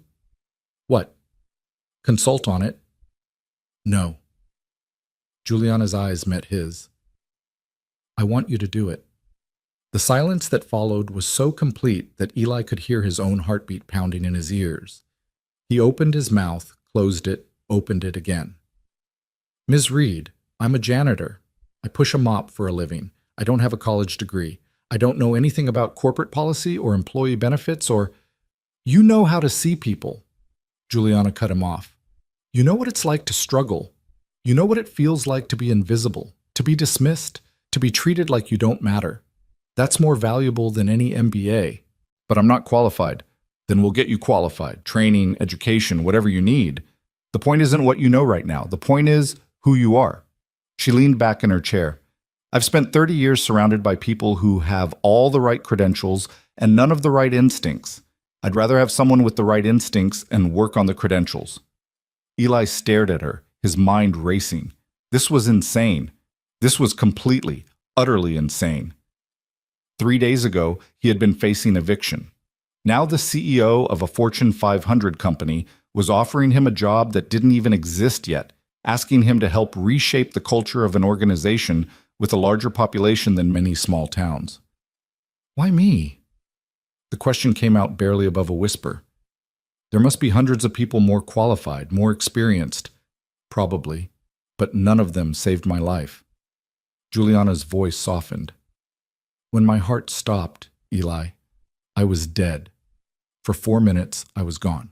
And in those 4 minutes, while everyone else stood there frozen, you fought for me. You broke my ribs doing compressions. Did you know that? 3 of them. Cracked clean through. Eli winced. I'm sorry. Don't be. Those broken ribs are the reason I'm still breathing. She reached across the table and took his hand, her grip surprisingly strong. You gave me a second chance at life. Now I want to give you a second chance too. Not because I owe you, but because you deserve it. Because the world needs more people like you, not fewer. Eli looked down at their joined hands, at the contrast between her manicured fingers and his calloused palms. 2 people from different worlds, connected by a moment of crisis that had changed everything. Can I think about it? He asked finally. Of course. Take all the time you need. Juliana released his hand and stood. But there's something else we need to discuss first. What's that? Harper Doyle. The name hit Eli like a splash of cold water. What about him? Juliana's expression hardened. He's not going to let this go. The press conference humiliated him. His career is destroyed, and men like Harper don't accept defeat gracefully. What are you saying? I'm saying that you need to be careful, you and Mia both. She walked to the conference table and picked up a folder, handing it to him. This is everything we found on Harper so far. His connections, his methods, his history. Some of it is disturbing. Eli opened the folder and began reading. The first few pages were personnel files, performance reviews, the kind of corporate documentation he'd seen before. But then the content shifted, becoming darker. Complaints from female employees settled out of court. Suspicious departures of people who had crossed him. A pattern of behavior that stretched back years, carefully hidden behind a veneer of professionalism. And then, near the back, a name that made his blood run cold. Sarah Chen, the administrative assistant from June. The woman he'd found crying in the stairwell with her blouse torn.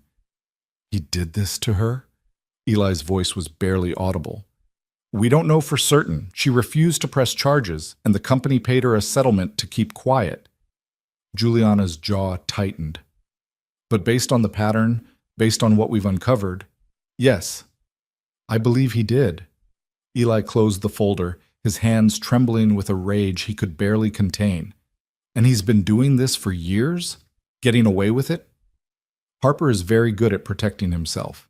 He cultivates allies, gathers information, makes himself indispensable. Until now, no one has been willing to stand against him. She paused. That's another reason I want you on my team, Eli, because you're not afraid to do what's right, even when it costs you everything. But I lost, Eli said bitterly. He destroyed me. If you hadn't come to find me, you would have found another way. Juliana's voice was certain. Men like you don't stay down. They get knocked down, yes, but they get back up every single time. Eli wanted to believe her, wanted to believe that he was the kind of person she seemed to think he was. But the past 3 weeks had taken something from him, something he wasn't sure he could get back. What happens now? he asked. With Harper, I mean. The board is meeting tomorrow to discuss the investigation. Based on what we've found, he'll face criminal charges for harassment, obstruction of justice, and possibly fraud. She paused. But he has powerful friends, Eli. People who owe him favors. This isn't over yet. So what do? We be careful. We be smart. And we don't let him win. Juliana walked to the door, then turned back. One more thing. Yes? Your neighbor, Mrs. Nguyen. A slight smile crossed her face. I understand she has some health issues that have gone untreated for years. Eli's throat tightened. She won't need to afford anything. I've arranged for her to see a specialist at Jefferson Hospital. Full coverage, no questions asked. Juliana opened the door. Consider it a down payment on the new direction this company is taking. She was gone before Eli could respond, leaving him alone in the conference room with a folder full of darkness and a heart full of something that felt almost like hope. That evening, Eli was discharged from the hospital with a clean bill of health, a bag full of medication, and a future that looked completely different from the one he had imagined 3 days before. A car was waiting for them outside, black and sleek and clearly expensive. The driver, a serious-looking man in a dark suit, held the door open as Eli and Mia approached. Mr. Barrett, Ms. Reed arranged for me to take you to your new accommodations. New accommodations? Eli exchanged a confused glance with Mia. We're going home. I'm afraid that's not possible, sir. Your previous residence there's been some damage. Damage? What kind of damage? The driver's expression remained carefully neutral. I think it would be better if you spoke with Ms. Reed about that directly. In the meantime, she's arranged for you and your daughter to stay at a property the company maintains for visiting executives. Eli wanted to argue, wanted to demand answers, but Mia's hand slipped into his and squeezed gently. It's okay, Daddy, she said quietly. Let's just go. He looked down at his daughter, at the trust in her eyes, and felt his resistance crumble. She had been through so much already. The least he could do was give her a few nights in a place that didn't smell like mildew and broken dreams. Okay, he said. Take us there. What? The property turned out to be a 3-bedroom apartment in a luxury high-rise in Center City, the kind of building Eli had only ever seen from the outside while pushing his cleaning cart through the streets. The lobby was all marble and glass, staffed by doormen in crisp uniforms who greeted them with practiced smiles. The elevator was silent and smooth, whisking them up to the 15th floor in seconds. The apartment itself was bigger than any place Eli had ever lived. Hardwood floors gleamed under soft lighting. Floor-to-ceiling windows offered a panoramic view of the Philadelphia skyline. The kitchen was fully stocked, the bedrooms were impeccably furnished, and a note on the counter informed them that anything they needed could be ordered through the building's concierge service. Mia wandered through the rooms with wide eyes, touching everything as if to confirm it was real.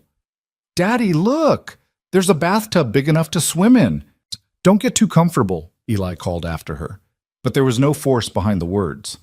How could he tell his daughter not to enjoy something she'd never had before? His phone buzzed with a text from Juliana. I hope the apartment is satisfactory. There's something we need to discuss about your old building. Call me when you're settled. Eli waited until Mia was occupied with exploring her new bedroom before dialing the number. Juliana answered on the second ring. Mr. Barrett, how's the apartment? It's, overwhelming, but thank you. What happened to my building? A pause. Someone set fire to your apartment last night. The damage was contained, but your unit is uninhabitable. Eli felt the floor tilt beneath him. Fire? The police are investigating, but based on the evidence, it wasn't an accident. Someone wanted to send a message. Harper. We can't prove that. Not yet. But yes, that's my assumption. Juliana's voice hardened. This is why I wanted you in a secure building, Eli. Harper isn't going to stop just because he's been fired. He's going to fight back, and he's going to fight dirty. But if the police are investigating the police will do what they can. But Harper has connections everywhere. He'll have an alibi, witnesses who'll swear he was somewhere else. The only way to truly stop him is to remove his power completely. How do we do that? By building something he can't tear down. by showing the world that this company is bigger than any one person, that it stands for something real. She paused. That's why I need you, Eli. You represent everything Harper isn't, everything this company should be. Eli walked to the window and looked out at the city, at the glittering lights that stretched to the horizon. Somewhere out there, Harper Doyle was plotting his next move. Somewhere out there, a burned-out apartment was being picked over by investigators. And somewhere out there, Mrs. Wynne was probably sitting alone in her own apartment, wondering if the fire had been her fault somehow. "I'll do it," he said quietly. "I'm sorry?" "The job. Director of Employee Welfare." He turned away from the window. "I'll do it. Not because I think I'm qualified, or because I want the money, or because I owe you anything. I'll do it because Harper Doyle needs to lose, and because there are thousands of people like me in that company who deserve someone fighting for them." Silence on the other end of the line, then softly, "Thank you, Eli." "Don't thank me yet. I have no idea what I'm doing. Neither did I when I started this company. You learn." A hint of warmth entered her voice. "We'll figure it out together." The next morning, Eli woke to the smell of bacon. For a moment, he was disoriented again, the unfamiliar ceiling and soft sheets throwing him off balance. Then he heard Mia's laughter from the kitchen, followed by another voice, deeper and more measured. He threw on a robe and padded down the hallway to find an unexpected scene. Mia standing at the stove, spatula in hand, while Rebecca Torres, the young administrative assistant from the hospital, coached her through the finer points of not burning breakfast. "A little more to the left, now flip. Perfect." Rebecca clapped her hands as Mia successfully transferred a pancake to a waiting plate. "You're a natural." "What's going on here?" Eli asked, his voice rough with sleep. Both women turned to look at him. Mia grinned. "Rebecca's teaching me how to make pancakes. She came over to check on us." "Ms. Reed asked me to stop by," Rebecca explained, wiping her hands on a dish towel. "She thought you might have questions about the company, the job, the investigation. And honestly, I wanted to see how you were doing." Eli accepted a cup of coffee from his daughter and settled into a chair at the kitchen island. "I have about 1,000 questions. But let's start with the most important one. Is Harper Doyle going to prison?" Rebecca's expression sobered. "That's complicated. The board voted last night to launch a full investigation, but Harper has lawyers, good ones, and he's already started spinning his version of events." "What version?" "That Ms. Reed is having some kind of breakdown, that she's been under too much stress since the cardiac arrest and isn't thinking clearly." Rebecca shook her head.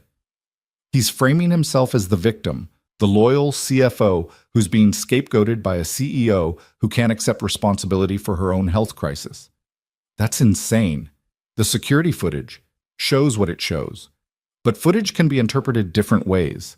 Harper's people are already suggesting that you were acting aggressively, that you didn't identify yourself as trained, that the executives were just trying to protect their CEO from an unknown threat." Eli felt the familiar weight of despair settling back onto his shoulders. "So nothing's changed. He's going to get away with it."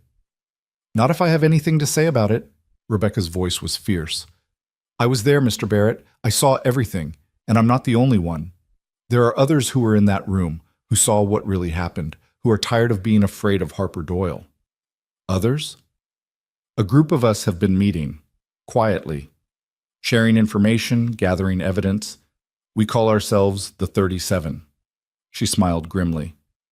"For the floor where it happened." "How many are you?" 12 so far, but more are coming forward every day. The press conference gave people courage. They're finally willing to speak up." Eli looked at this young woman, at the determination in her eyes, and felt something shift in his chest. He wasn't alone. He had never been alone. There had always been others like him, watching from the shadows, waiting for permission to step into the light. "What do you need from me?" he asked. "Your story, your testimony, your willingness to stand up in front of a board of directors and tell them exactly what happened that night." She paused. "It won't be easy. Harper's lawyers will try to tear you apart. They'll bring up your background, your divorce, your financial struggles. They'll try to make you look like a gold digger who saw an opportunity and took it. Let them try." Eli's voice was steady. "I've got nothing to hide." "Then you're braver than most." Rebecca finished her coffee and stood. "The board hearing is scheduled for Friday. 3 days from now. Ms. Reed wants you to be there, to testify in person. Are you willing? Eli thought of Mia, of Mrs. Nguyen, of all the people at Reed Industries who struggled in silence while executives like Harper Doyle played their games of power and privilege.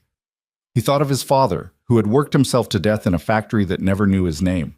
He thought of his mother, who had cleaned houses for wealthy families and always came home smelling of other people's lives. I'll be there, he said, and I'll tell them everything. The next 3 days passed in a blur of preparation. Juliana's legal team descended on the apartment like a well-dressed army, drilling Eli on every aspect of his testimony. They asked him to describe the night of the incident in excruciating detail, from the moment he first heard the commotion to the moment the elevator doors closed on his face. They asked about his CPR training, his employment history, his relationship with other Reed Industries employees. They asked questions he had never thought to ask himself, forcing him to examine his own motivations with a clinical precision that left him exhausted. "Why did you push through the crowd?" one of the lawyers asked during a particularly grueling session. "What made you decide to intervene when no one else would? I told you she was dying, but you didn't know who she was. You'd never met her before. Why risk your job, your reputation, your freedom for a stranger?" Eli was quiet for a long moment, searching for an answer that would satisfy them, but the truth was simpler than they wanted it to be. "Because someone had to," he said finally, "and no one else was going to." The lawyer nodded slowly, making a note on his pad. "That's good. That's what we need the board to understand. This wasn't about opportunity or calculation. This was pure instinct. The instinct of a good man doing what good men do." The morning of the hearing, Eli woke before dawn. He stood at the window of the apartment, watching the sun rise over Philadelphia, and tried to calm the storm of anxiety churning in his stomach.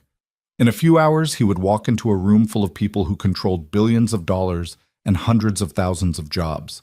He would tell his story, answer their questions, and hope that they believed him. And if they didn't?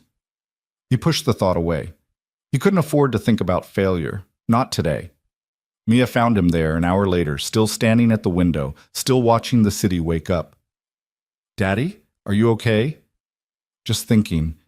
She came to stand beside him, her small hand slipping into his. "Are you scared?" "Terrified," he admitted. "Me too." She squeezed his hand. "But I'll be there, watching. And whenever you feel scared, you can look at me and remember that I believe in you." Eli felt his eyes sting with tears he refused to shed. "When did you get so wise?" "I learned from my daddy." He pulled her into a hug, breathing in the strawberry scent of her hair, memorizing the feeling of her small body against his chest. Whatever happened today, whatever the board decided, this moment was real. This love was real. And no one could take that away. The board hearing was held in the same conference room where Eli had saved Juliana's life. The irony wasn't lost on anyone. The room had been rearranged, the long table replaced by a U-shaped configuration that put the board members on 3 sides, and a single chair in the center, like a defendant's seat in a courtroom. Juliana sat at the head of the table, flanked by her most trusted allies. Harper Doyle, despite his termination, had been allowed to attend as a witness, and he sat in the corner with his lawyers, his face a mask of barely controlled rage. Eli entered the room at exactly 9 o'clock, dressed in a borrowed suit that still didn't quite fit, his heart pounding so loudly he was certain everyone could hear it. He found the chair in the center and sat down, his hands folded in his lap to keep them from trembling. "Mr. Barrett." The board chairman, a white-haired man named Harrison Powell, spoke first. "Thank you for joining us today. We understand this must be difficult for you. Thank you for the opportunity to speak, sir. Let me be clear about the purpose of this hearing. We are here to establish the facts of what occurred on the night of November 15th and to determine the appropriate response from this company. You will be asked to give your account of events, after which you will face questions from board members and other relevant parties." He paused, glancing at Harper. "Do you understand?" "Yes, sir." "Then please, in your own words, tell us what happened that night." Eli took a deep breath and began. He told them about the fluorescent lights and the squeaky cart, about the empty corridors and the muffled voices from the conference room. He told them about the moment the door burst open and people started screaming. He told them about Juliana's blue lips and lifeless eyes, about the crowd that stood frozen while their CEO died in front of them. And he told them about the choice he made. "I didn't think about the consequences," he said, his voice steady despite the tremor in his hands. "I didn't think about my job or my reputation or what people would say. I saw a woman who wasn't breathing, whose heart had stopped, and I knew that if someone didn't act in the next few seconds, she would die. So I acted." "You claim you're certified in CPR," one of the board members interrupted. "Can you prove that?" "I have my certification card, yes. I also have records from the community center where I took the course, and the instructor has agreed to testify on my behalf." "And you expect us to believe that a janitor with minimal training was capable of resuscitating a woman in full cardiac arrest?" "I don't expect you to believe anything." Eli met the man's eyes without flinching. "I expect you to look at the facts. The security footage shows me performing CPR exactly as I was trained. The paramedics who arrived on scene confirmed that my technique was correct. And Ms. Reed is sitting in this room right now, alive and healthy, because I didn't let anyone stop me." A murmur rippled through the room. Juliana's eyes met his across the table, and she gave a slight nod of approval. The questioning continued for hours. Board members probed every aspect of his story, looking for inconsistencies, weaknesses, anything that could be used to discredit him. They asked about his divorce, his financial struggles, his relationship with other employees. They implied that he had been hoping for a reward, that his heroism was really just a calculated gamble. Through it all, Eli remained calm. He answered every question honestly, admitted when he didn't know something, and refused to let their insinuations rattle him. He thought of Mia, sitting in the gallery behind him, and drew strength from her presence. And then it was Harper Doyle's turn. The former CFO rose from his chair and approached the center of the room, his lawyers flanking him like bodyguards. He looked different than Eli remembered, smaller somehow, his confident swagger replaced by something that looked almost like desperation. "Mr. Barrett," Harper began, his voice silky smooth, "you've given us a very touching story. The humble janitor, the dying CEO, the moment of heroic intervention. But there are some details you've left out, aren't there?" "I don't know what you mean." "Let me refresh your memory." Harper pulled a folder from his briefcase. "In June of this year, you were observed in a stairwell with my former administrative assistant, Sarah Chen. She was in a state of distress. Her clothing was disheveled. You were alone with her for approximately 15 minutes before calling a cab." He looked up, his eyes glittering. "Would you like to explain what happened during those 15 minutes? The room went silent. Eli felt the blood drain from his face. "That's not—" She was upset. "I was trying to help her." "Help her how, exactly?" "I gave her my jacket. I called her a cab. I asked if she wanted me to call the police." "The police?" Harper's eyebrow raised. "Why would she need the police, Mr. Barrett?" "Because she was—" Eli stopped himself, realizing the trap. If he said what he suspected, if he accused Harper without proof, he would look like he was deflecting. But if he stayed silent, the implication would hang in the air, poisoning everything he'd said. "She was what, Mr. Barrett?" "She was scared." Eli's voice was quiet but firm. "She wouldn't tell me what happened, but I could see that someone had hurt her. I did what I could to help." "How noble of you." Harper's voice dripped with sarcasm. "And yet, despite your heroic instincts, you never reported this incident to anyone. You never filed a complaint, never contacted HR, never mentioned it to your supervisors." "I didn't think it was my place. Or perhaps you were protecting yourself. Perhaps you were the one who had hurt her, and you were afraid she would talk." "That's a lie!" Eli was on his feet before he knew what was happening, his hands clenched into fists at his sides. "I never touched her. I would never—" "Mr. Barrett, please sit down." Harrison Powell's voice cut through the chaos.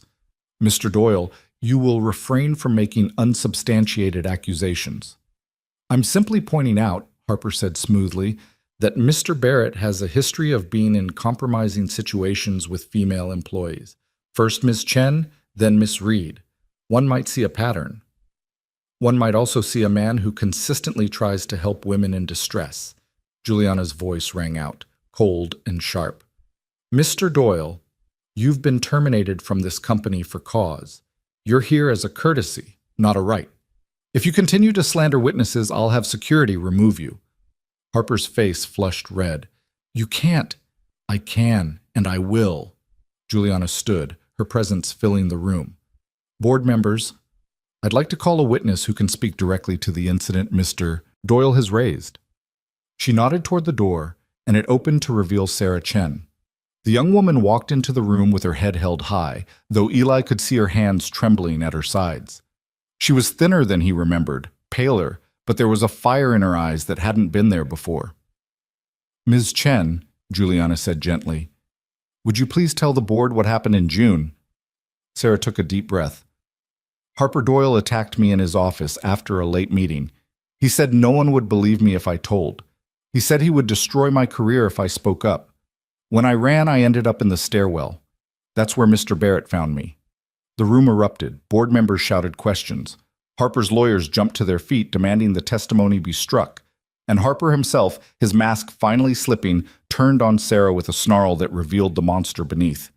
"You lying little—" "That's enough!" Harrison Powell's voice boomed through the chaos. "Security, remove Mr. Doyle from this hearing immediately." Two guards appeared, taking Harper by the arms. He struggled against them, his face twisted with fury, his eyes locked on Eli with a hatred so pure it felt like a physical force. "This isn't over, Barrett," he spat as they dragged him toward the door. "You think you've won? You haven't won anything. I'll destroy you. I'll destroy all of you." The door closed behind him, cutting off his screams, and a heavy silence fell over the room. Juliana waited until the echoes faded before speaking again. "Board members, I think we've seen enough.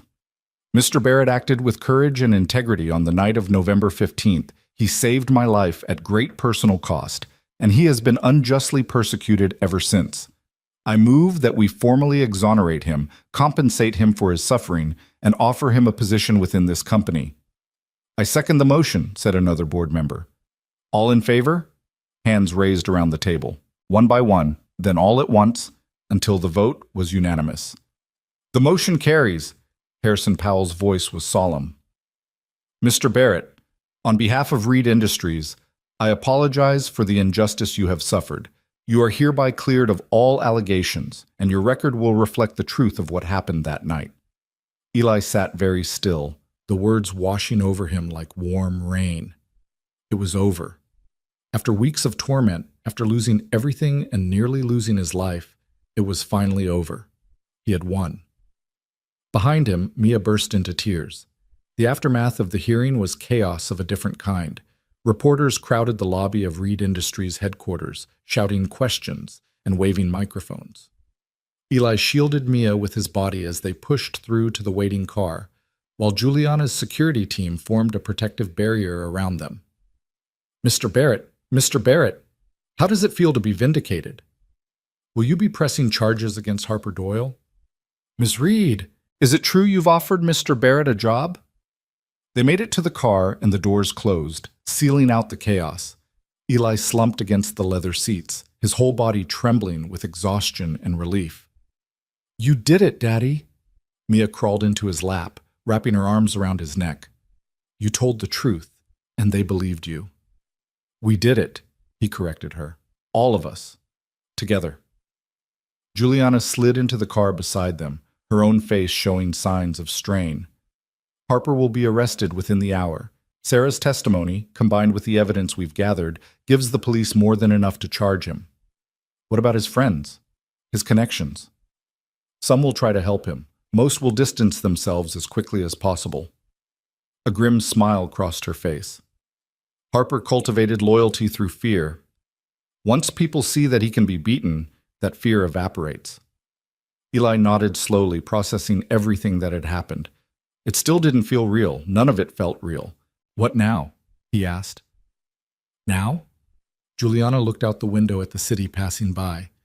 "Now we build something better, starting with you, Mr. Director of Employee Welfare." "I still don't know if I'm qualified for that." "You will be." She turned back to face him, and for the first time since he'd met her, she smiled, a real smile that reached her eyes and transformed her entire face. "I have faith in you, Eli Barrett. You've earned it." Mia stirred in his lap, looking up at him with eyes that held no doubt, no fear, only absolute certainty. I told you, Daddy. Good people win in the end. Eli held his daughter close and watched the Philadelphia skyline glitter in the fading light. He thought of everything he had lost, everything he had found, and everything that still lay ahead. For the first time in his life, he allowed himself to believe that maybe, just maybe, his daughter was right. The first day of his new life began with a cup of coffee that cost more than his old hourly wage. Eli stood in the gleaming lobby of Reed Industries headquarters, holding the ceramic mug someone had pressed into his hands, and tried to make sense of the transformation that had occurred in the space of a single week. The same marble floors he had once mopped now reflected his polished shoes. The same security guards who had dragged him to the elevator now nodded respectfully as he passed. The same elevators that had carried him down in disgrace now carried him up to the executive floor, where a corner office with his name on the door waited like a dream he hadn't dared to imagine. Director of Employee Welfare. The title still felt foreign on his tongue, like a word from a language he was only beginning to learn. Nervous? Juliana appeared beside him, dressed in one of her signature power suits, her silver hair pulled back in its usual elegant twist. She looked different now that Eli knew her better, softer somehow, more human. The CEO mask she wore for the public was just that, a mask, beneath which lived a woman who had spent her entire life building walls and was only now learning how to take them down. Terrified, Eli admitted. I keep waiting for someone to realize they've made a mistake. They haven't. Juliana took a sip of her own coffee, her gray eyes studying him over the rim. I've been watching you this past week, Eli, the way you talk to people, the way you listen, the way you remember names and faces and details that most executives would consider beneath their notice. She paused. You have a gift, one that can't be taught. I just treat people the way I'd want to be treated.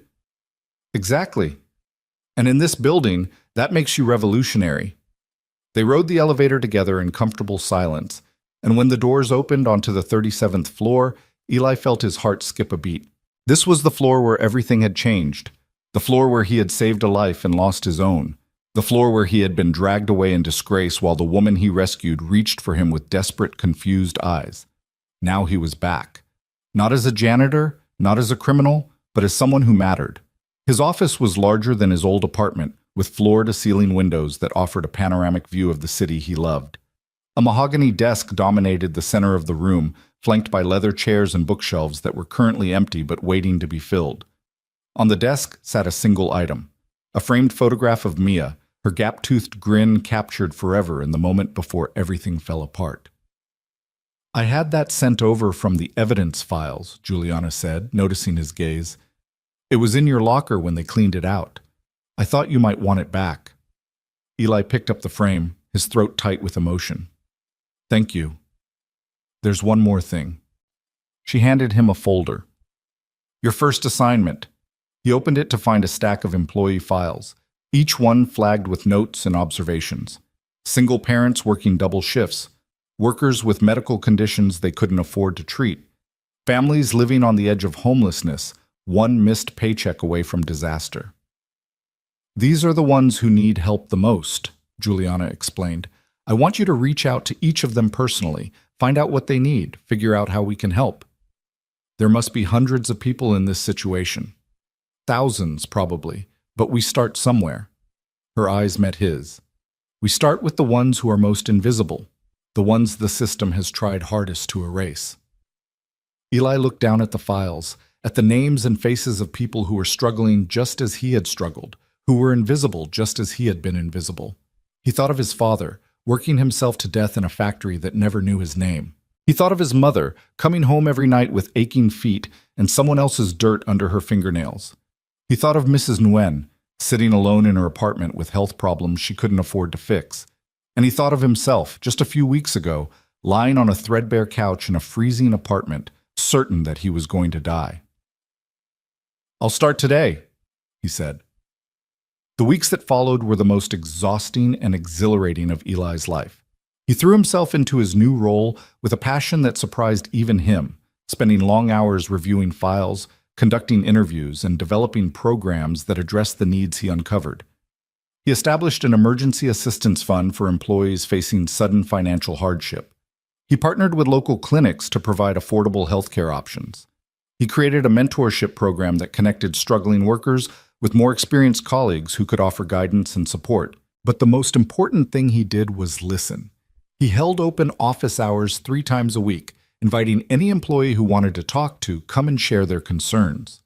At first, the chairs remained empty, workers too suspicious or too afraid to trust this strange new executive who had appeared out of nowhere. But gradually, as word spread about the janitor who had become a director, people began to show up. They told him about impossible commutes and impossible childcare costs.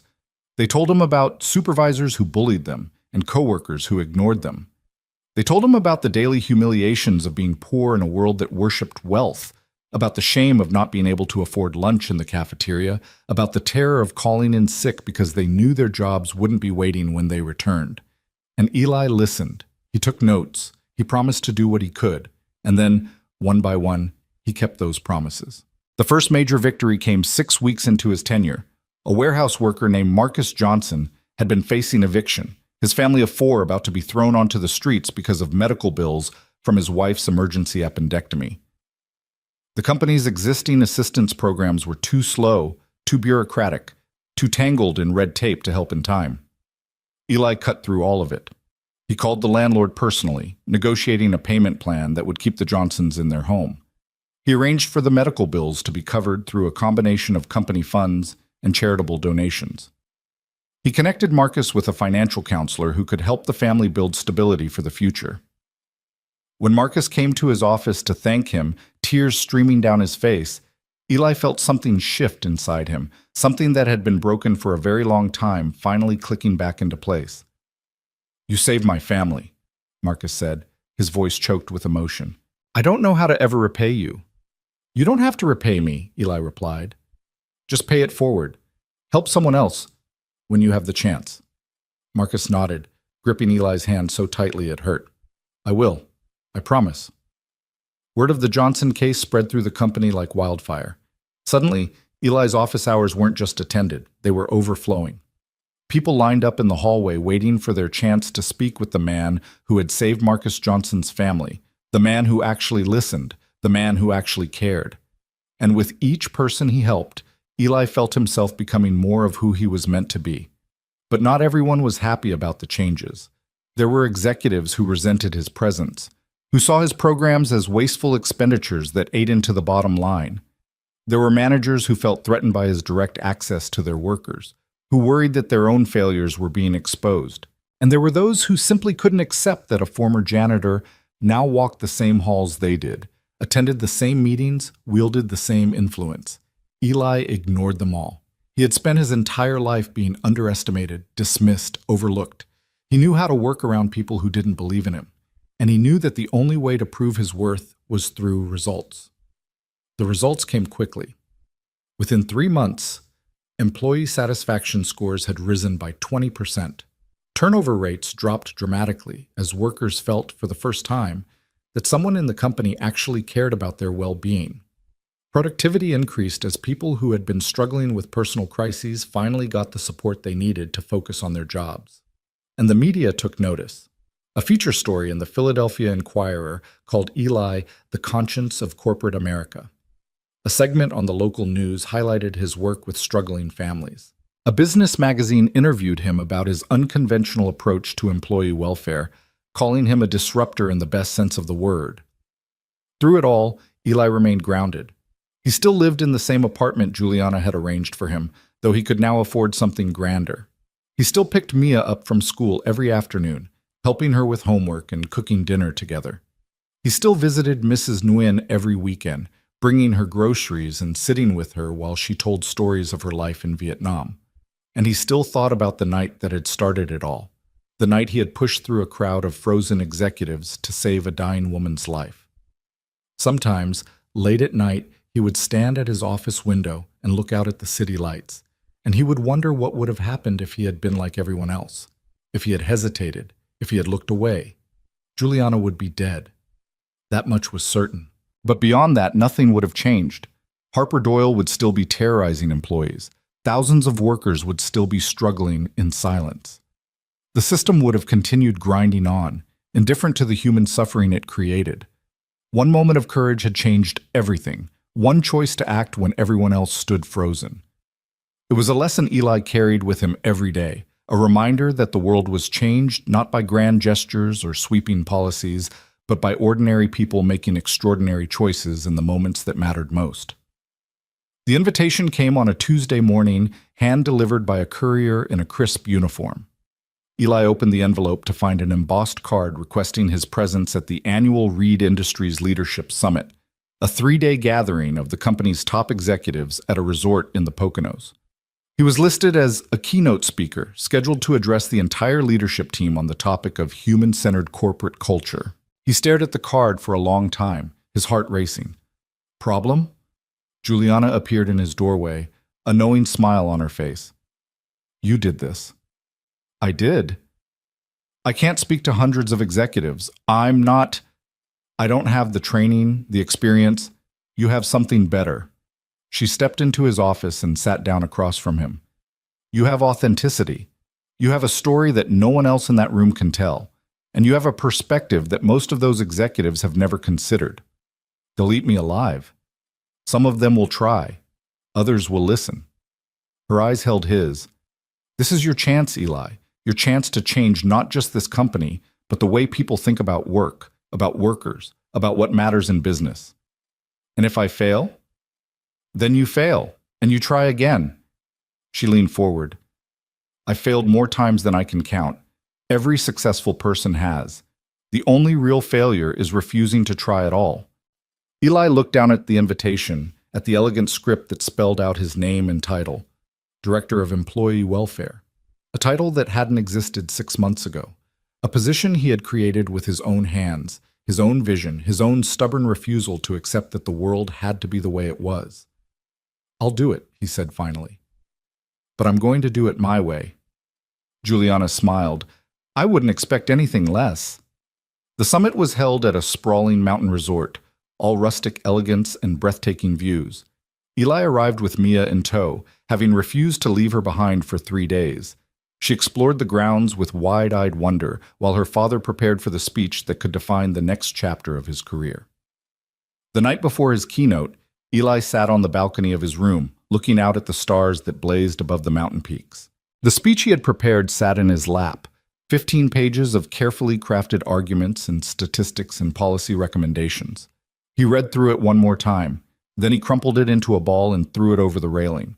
When he took the stage the next morning, facing an audience of 400 executives in a ballroom that smelled of coffee and ambition, he had no notes, no slides, no carefully rehearsed talking points. He had only his story. My name is Eli Barrett, he began, his voice steady despite the terror clawing at his chest. 6 months ago, I was a janitor at this company. I pushed a mop. I emptied trash cans.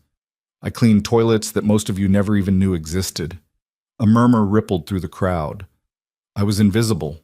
I walked these halls for 3 years, and most of you never noticed me. I wasn't a person to you. I was a function, a service, something that happened in the background while you focused on the important work. He paused, letting the words sink in. And then, one night, your CEO collapsed in a conference room. Her heart stopped. She was dying on the floor, surrounded by dozens of people who had the power to save her, and every single one of them froze. The room was utterly silent now, except me. I pushed through that crowd. I dropped to my knees. I performed CPR until her heart started beating again. And for that act, for saving the life of the most important person in this company, I was fired, blacklisted, and nearly destroyed. He looked out at the sea of faces, at the executives who had been part of the system that tried to erase him. I'm not telling you this to make you feel guilty. I'm telling you this because it illustrates something fundamental about how we think about people. When I was a janitor, I was invisible. When I saved a life, I became a threat. And it wasn't until someone in power, someone like you, decided to see me differently that anything changed. He took a deep breath. Every person who works for this company has a story. They have families, dreams, struggles that you know nothing about. They come to work every day and give you their time, their energy, their lives. And in return, most of them feel exactly the way I felt, invisible. He stepped out from behind the podium, moving closer to the audience. That has to change. Not because it's good for business, although it is. Not because it improves productivity, although it does. It has to change because it's right. Because the people who clean your offices and stock your warehouses and answer your phones are human beings who deserve to be seen, to be valued, to be treated with dignity. His voice rose with passion. I'm asking you to look at your teams with new eyes, to learn the names of the people who serve you, to ask about their lives, their challenges, their dreams, to create a culture where everyone, from the CEO to the night shift janitor, feels like they matter. He paused, his eyes scanning the crowd. Because they do matter, every single one of them. And if you can't see that, if you can't believe that, then I don't know why you're in a position of leadership at all. The silence that followed was deafening. And then, from somewhere in the back of the room, someone began to clap. The applause spread like wildfire, rolling through the ballroom in waves that grew louder and louder until the entire audience was on their feet. Eli stood at the center of it all, overwhelmed by the response, tears streaming down his face as the sound washed over him. He had done it. He had told his truth. And for the first time in his life, the world had listened. After the speech, executives lined up to shake his hand, to ask questions, to share their own stories of workers they had overlooked and opportunities they had missed. Juliana stood at the back of the room, watching with an expression that might have been pride or might have been something deeper. When the crowd finally dispersed, she approached him. That was remarkable, she said quietly. I just told the truth. The truth, told well, is the most powerful force in the world. She placed a hand on his shoulder. You've started something today, Eli, something bigger than either of us can imagine. What do you mean? This speech is going to be shared, discussed, debated. Other companies are going to hear about it. Other leaders are going to wonder if they should be doing things differently. She smiled. You've planted a seed. Now we watch it grow. Eli looked around the ballroom, at the empty chairs and the lingering conversations, at the morning light streaming through the tall windows. He thought of Mia, waiting for him back at their room, probably bored out of her mind by now. He thought of Mrs. Nguyen, who would want to hear every detail when he got home. He thought of Marcus Johnson and Sarah Chen and all the others whose lives had been touched by his work. And he thought of the night shift janitor who had refused to look away, who had pushed through a crowd of frozen executives to save a dying woman's life, who had lost everything and found something more valuable than he could have imagined. That janitor was gone now, transformed into something new. But the core of who he was, the instinct to help, the refusal to accept injustice, the stubborn belief that one person could make a difference, that would never change. That was who Eli Barrett had always been. That was who he would always be. The auditorium was filled to capacity, every seat taken by faces that represented the full spectrum of American labor. Union leaders sat beside corporate executives. Factory workers shared rows with senators. Journalists lined the walls, their cameras capturing a moment that would be replayed on news networks across the country for weeks to come. The National Conference on Worker Dignity had drawn an unprecedented crowd to Philadelphia's Convention Center. And at the center of it all, waiting in the wings with a speech that would change everything, stood Eli Barrett. 18 months had passed since the night he saved Juliana Reed's life. 18 months since he had been dragged from a conference room in disgrace, his reputation destroyed, his future seemingly erased. In that time, the employee welfare initiative he had created at Reed Industries had become a model for corporations across the nation. Dozens of companies had adopted similar programs.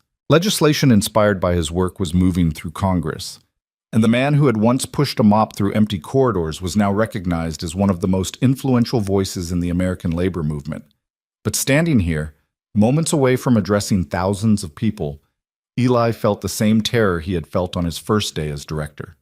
The same voice in his head whispering that he didn't belong, that someone would eventually realize the mistake, that the janitor in the borrowed suit was about to be exposed. "Daddy?" Mia's voice cut through the noise in his head. She stood beside him in the wings, 11 years old now, taller than she had been, wiser than she should have had to become. Her hand slipped into his, small and warm and steady. You're going to be amazing, she said simply. How do you know? Because you always are. She squeezed his hand.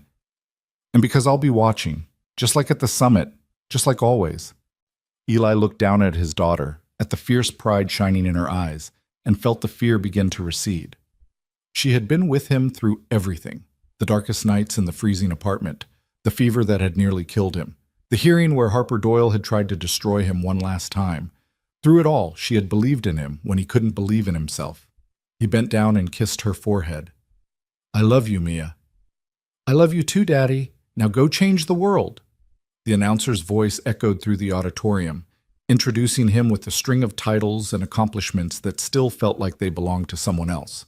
Director of Employee Welfare, Architect of the Reed Model. Time Magazine's Person of the Year finalist, the man who had started a revolution. Eli walked onto the stage, and the applause that greeted him was like a physical wave, washing over him with a force that nearly stopped him in his tracks. He stood at the podium, looking out at the sea of faces, and waited for the sound to fade. When silence finally fell, he spoke. 2 years ago, I was invisible. The words hung in the air, simple and powerful. I worked the night shift at a company most of you have heard of.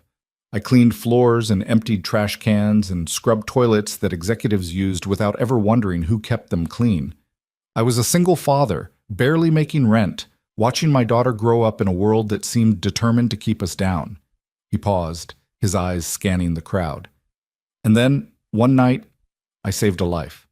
The CEO of my company collapsed during a board meeting. Her heart stopped. And while everyone else stood frozen, I did what I had been trained to do. I performed CPR. I breathed air into her lungs. I fought for her life until she came back. A murmur rippled through the audience. For that act, I was fired, accused of assault, blacklisted from every job in the city. My name was dragged through the mud by people who had never bothered to learn it in the first place. I lost everything, not because I had done something wrong, but because I had dared to cross a line that wasn't supposed to be crossed.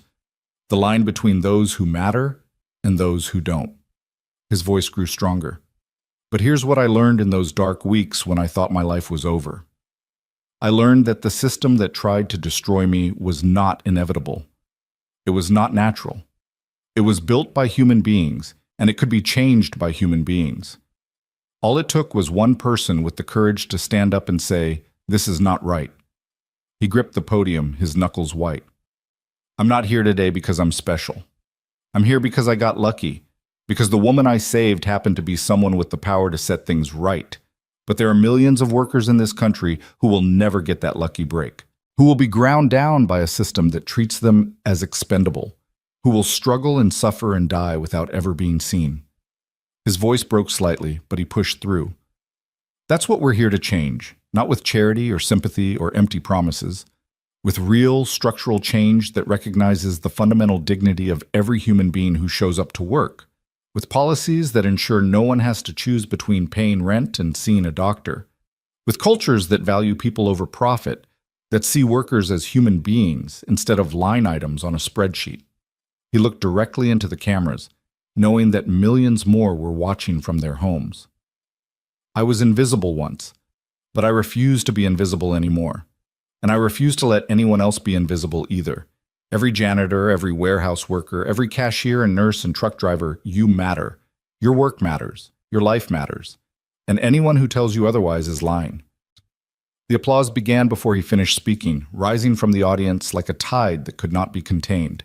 People stood, their hands coming together in a rhythm that seemed to shake the very walls of the auditorium. And at the center of it all, Eli Barrett stood with tears streaming down his face, finally allowing himself to believe that the journey that had begun on the worst night of his life had led him to exactly where he was meant to be. The reception afterward was a blur of handshakes and congratulations and business cards pressed into his palm. Senators wanted to discuss legislation. CEOs wanted to implement his programs. Journalists wanted interviews that would run on primetime television. But Eli only had eyes for one person. Juliana Reed stood at the edge of the crowd, watching him with an expression he had come to know well over the past 18 months. Pride, yes, but also something deeper, something that looked almost like wonder. He made his way to her, weaving through the throng of well-wishers until they stood face to face. "That was quite a speech," she said. "I had a good teacher." "You had a good story." She smiled, and the years seemed to fall away from her face. "I'm proud of you, Eli, proud of everything you've built. I couldn't have done it without you." "Yes, you could have. It might have taken longer. It might have looked different, but you would have found a way." Her gray eyes held his. "That's who you are, someone who finds a way." Before he could respond, a small body slammed into his legs. "Daddy, Daddy, you did so good!" Eli scooped Mia into his arms, holding her tight as she wrapped herself around him. "You think so?" "I know so. Everyone was crying, even that mean-looking lady in the front row." "That was a senator, sweetheart." "Well, she was crying." Mia pulled back to look at him, her face serious. "Daddy, can I ask you something?" "Anything." "Are you happy now?" The question caught him off guard. He thought about it for a long moment, really thought, examining the landscape of his heart with the same careful attention he brought to everything else. Was he happy? He thought of the apartment he shared with Mia, modest but warm, filled with books and photographs and the smell of whatever they had cooked for dinner. He thought of Mrs. Nguyen, healthy now thanks to the specialist Juliana had arranged, still bringing him containers of pho every Sunday. He thought of Marcus Johnson, who had been promoted twice since Eli intervened in his crisis, and Sarah Chen, who was now running her own department at a company that actually valued her. He thought of Juliana, standing beside him with her knowing smile, a partner and friend in ways neither of them had expected. And he thought of himself. Not the janitor who had been invisible, not the accused who had been destroyed, but the man who had emerged from the wreckage, stronger and wiser and more certain of his purpose than he had ever been before. "Yes," he said finally. "I'm happy." "Good." Mia nestled against his chest. "Because you deserve to be happy. You're a good person, Daddy. The best person I know." Eli held his daughter close, breathing in the familiar scent of her strawberry shampoo, and felt something settle into place in his chest, a peace he hadn't known he was searching for. A sense of completion that had nothing to do with achievements or recognition or the applause of thousands. He had found his purpose. He had found his voice, and most importantly, he had found a way to use both in service of something larger than himself. Later that evening, after the crowds had dispersed and the auditorium had emptied, Eli stood alone on the steps of the convention center, looking out at the Philadelphia skyline. The city glittered in the darkness. The same lights he had watched from the 37th floor of Reed Industries on the night everything changed.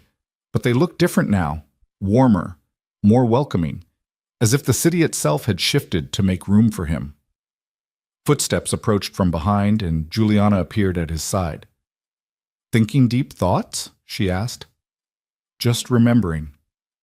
"The night we met?" "The night I almost died." He turned to look at her. "Both times." She was quiet for a moment, her eyes reflecting the city lights.